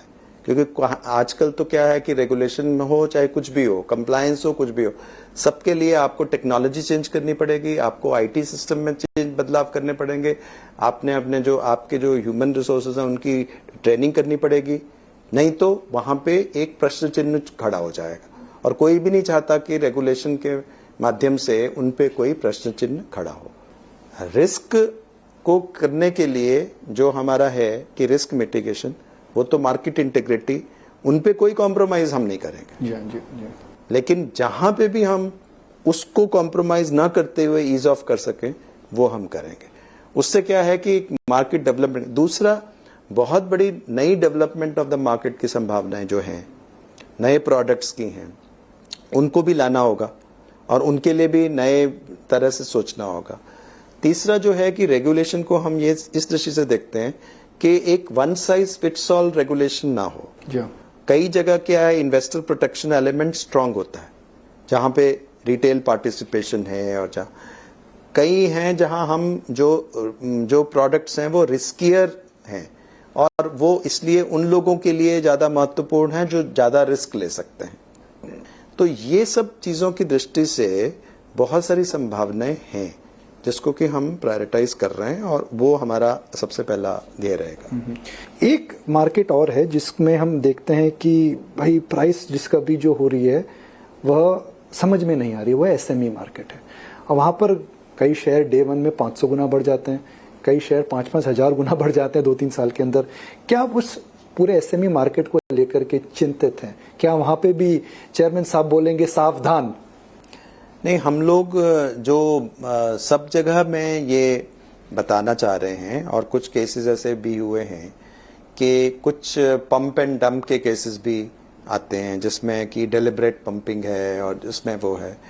एसएमई आईपीओज के कुछ जो इश्यूज आए थे उनको हमने कड़ा भी किया, जैसे कि एक्सेस यदि करना है तो उसमें प्रॉफिटेबिलिटी एलिमेंट पहले नहीं था, उसमें ऑपरेटिंग प्रॉफिट लाया गया। फिर यदि उसको डिप्लॉयमेंट ऑफ फंड्स के लिए हमने कहा है कि वो प्योरली प्रमोटर के लोन्स को चुकाने के लिए नहीं होगा, या वो जनरल कॉर्पोरेट पर्पस के लिए 15% से अधिक नहीं आप डिप्लॉय कर सकते। तो कुछ जो एलिमेंट्स लाए गए, कंट्रोल एलिमेंट्स लाए गए। अब वॉचफुल तो हमको रहना है, लेकिन जहां कहीं भी इस तरह की त्रुटियां आ रही हैं या जिस तरह के वो आ रहे हैं, वहां मेरा ये भी अपील रहेगा इन्वेस्टर्स को भी वॉचफुल रहें, क्योंकि जब वो कोई भी एक्सेप्शनल चीजें देख रहे हैं तो उसमें सावधानी की जरूरत है, क्योंकि मनी का जो रिटर्न है, जहां कहीं भी वेरी एक्सेप्शनल कोई रिटर्न क्लेम कर रहा है या दिख रहा है, वहां उस पे गहराई में जाने की जरूरत है कि उसमें कितनी सच्चाई है। ET नाउ स्वदेश एक्सक्लूसिव सेबी चीफ तुहिन कांत पांडे जी की एक्सक्लूसिव बातचीत आप सुन रहे थे, और किसी भी हिंदी बिजनेस न्यूज चैनल पर एक्सक्लूसिव सबसे पहला इंटरव्यू तुहिन कांत पांडे साहब ने जब हमसे बातचीत की, उन्होंने बाजार के मार्केट के कई अहम पहलुओं को टच बेस किया। हमारे मैनेजिंग एडिटर निकुंज डालमिया ने कई सारे मुद्दों पर उनसे बातचीत की, और सबसे अहम ET नाउ स्वदेश की SME IPO मुहिम का भी बड़ा असर, और उस पर भी अपना टेक देते हुए तुहिन कांत पांडे जी ने कहा कि उनकी पैनी नजर है इस पर, और एक एडवाइस देते हुए उन्होंने ये भी कहा कि निवेशकों को भी ऐसे IPO से सतर्क रहना चाहिए। चलिए आगे बढ़ेंगे, हमारे साथ आदित्य मौजूद हैं और कुछ और इम्पोर्टेंट स्टॉक्स जहां पर एक्शन है इस पर बातचीत करेंगे। IT sector of the day बाजार की शुरुआत में अच्छी मजबूती के साथ ट्रेड करता हुआ दिखा। निफ्टी IT इंडेक्स को एक बार फिर से रिविजिट करते हैं और मजबूती अब भी कायम है। करीब 400 अंकों की तेजी के साथ निफ्टी IT इंडेक्स में कामकाज। Persistent system mid cap IT space से जुड़ी कंपनी। आदित्य, एक टेक आपसे जानना चाहेंगे, मेजर IT स्टॉक्स में एक्शन है, लेकिन मिड कैप IT प्लेयर्स को भी कैसे देखना है? मानसी, पहले अगर हम देखें तो मिड कैप IT स्टॉक्स में ही एक अच्छा खासा अप मूव आ रहा है नीचे से ज्यादा। अगर हम रिकवरी भी देखें तो मिड कैप IT स्टॉक्स में ही आया है। अब हम परसिस्टेंट सिस्टम्स की बात कर ले या कोफोर्ज की बात कर ले, LTIM की बात कर ले। हम अगर परसिस्टेंट सिस्टम्स की बात करें तो ऊपर के लेवल्स पे एक 200 DMA का हर्डल है स्टॉक पे, जो कि 3-4 ट्रेडिंग सेशन से क्रॉस करने की कोशिश कर रहा है स्टॉक, जो कि 5500 के आसपास है। तो 5500 पे मेरी थोड़ी नजर रहेगी यहाँ पे। अगर 5500 निकाल के स्टॉक ट्रेड करता है कंसिस्टेंटली तो फिर एक फ्रेश एंट्री लेना चाहूंगा मैं परसिस्टेंट सिस्टम्स में 5700 के टारगेट्स के लिए। उसके पहले मैं थोड़ा सा वेट करना चाहूंगा जब तक कि 5500 नहीं निकालता है। ऑल्टरनेटिवली मेरी नजर बिरला सॉफ्ट पे मानसी। स्टॉक में एक बहुत मेजर फॉल देखा है हमने। एक टाइम पे स्टॉक 850 के आसपास ट्रेड किया करता था, अभी 330 को लो टेस्ट करके आया स्टॉक, और अभी अच्छा एक अच्छा बेस फॉर्मेशन हुआ है यहाँ पे। तो रिस्क टू रिवॉर्ड के लिहाज से मुझे लग रहा है बिरला सॉफ्ट बहुत ही एक अच्छा विकल्प है यहाँ पे IT को प्ले करने के लिए, स्पेशली स्मॉलर IT स्टॉक्स। 380 का स्टॉप लॉस लगा है यहाँ पे, और एक फ्रेश एंट्री ले इसमें 450 के टारगेट्स आपको देखने मिल सकते हैं बिरला सॉफ्ट में। सो बी सॉफ्ट पे एक बाय रिकमेंडेशन रहेगा मेरा। 380 का स्टॉप लॉस, 450 का पहला टारगेट, और उसके ऊपर आप वापस से रिविजिट करके देखिए स्टॉक में। अगर और दमखम रहती है तो फिर आप बने रह सकते हैं स्टॉक में। आज ना बाजार खुलने से पहले ही हमने आपको बताया था कि IT सेक्टर पर तो नजर रखनी है, साथ ही बैंक्स, फाइनेंशियल्स और ऑटो। IT सेक्टर क्योंकि ग्लोबल अर्निंग्स और साथ ही IT मेजर्स डोमेस्टिक मार्केट में भी अच्छा एक्शन दिखा रहे हैं। वहीं बैंक्स एंड फाइनेंशियल्स पे भी नतीजों के दम पर ही, लेकिन ऑटो बिक्री के आंकड़ों के चलते ऑटो स्टॉक्स पर नजर रखनी है। Auto sector, Nifty auto index भी दिन के उच्चतम स्तर पर इस वक्त ट्रेड करता हुआ। और अगर ऑटो बिक्री को देखें, पैसेंजर व्हीकल सेगमेंट और ट्रैक्टर बिक्री में इजाफा देखने को मिला है। मंथ ऑन मंथ बेसिस पर स्टॉक स्पेसिफिक आउटलुक अगर देखें, 2 व्हीलर सेगमेंट में TVS मोटर को देखिए, मजबूती के साथ ट्रेड देखने को मिले हैं। ऑटो बिक्री ऑन मंथ बेसिस बेसिस भी बढ़ी है, सालाना आधार पर तो बढ़ी है, लेकिन इस डेटा पॉइंट को मंथ ऑन मंथ बेसिस पर भी ट्रैक करना चाहिए। और M&M ट्रैक्टर बिजनेस में 15% मंथ ऑन मंथ बेसिस पर इसका एक्शन देखने को, इजाफा देखने को मिला है। So M&M, TVS motor.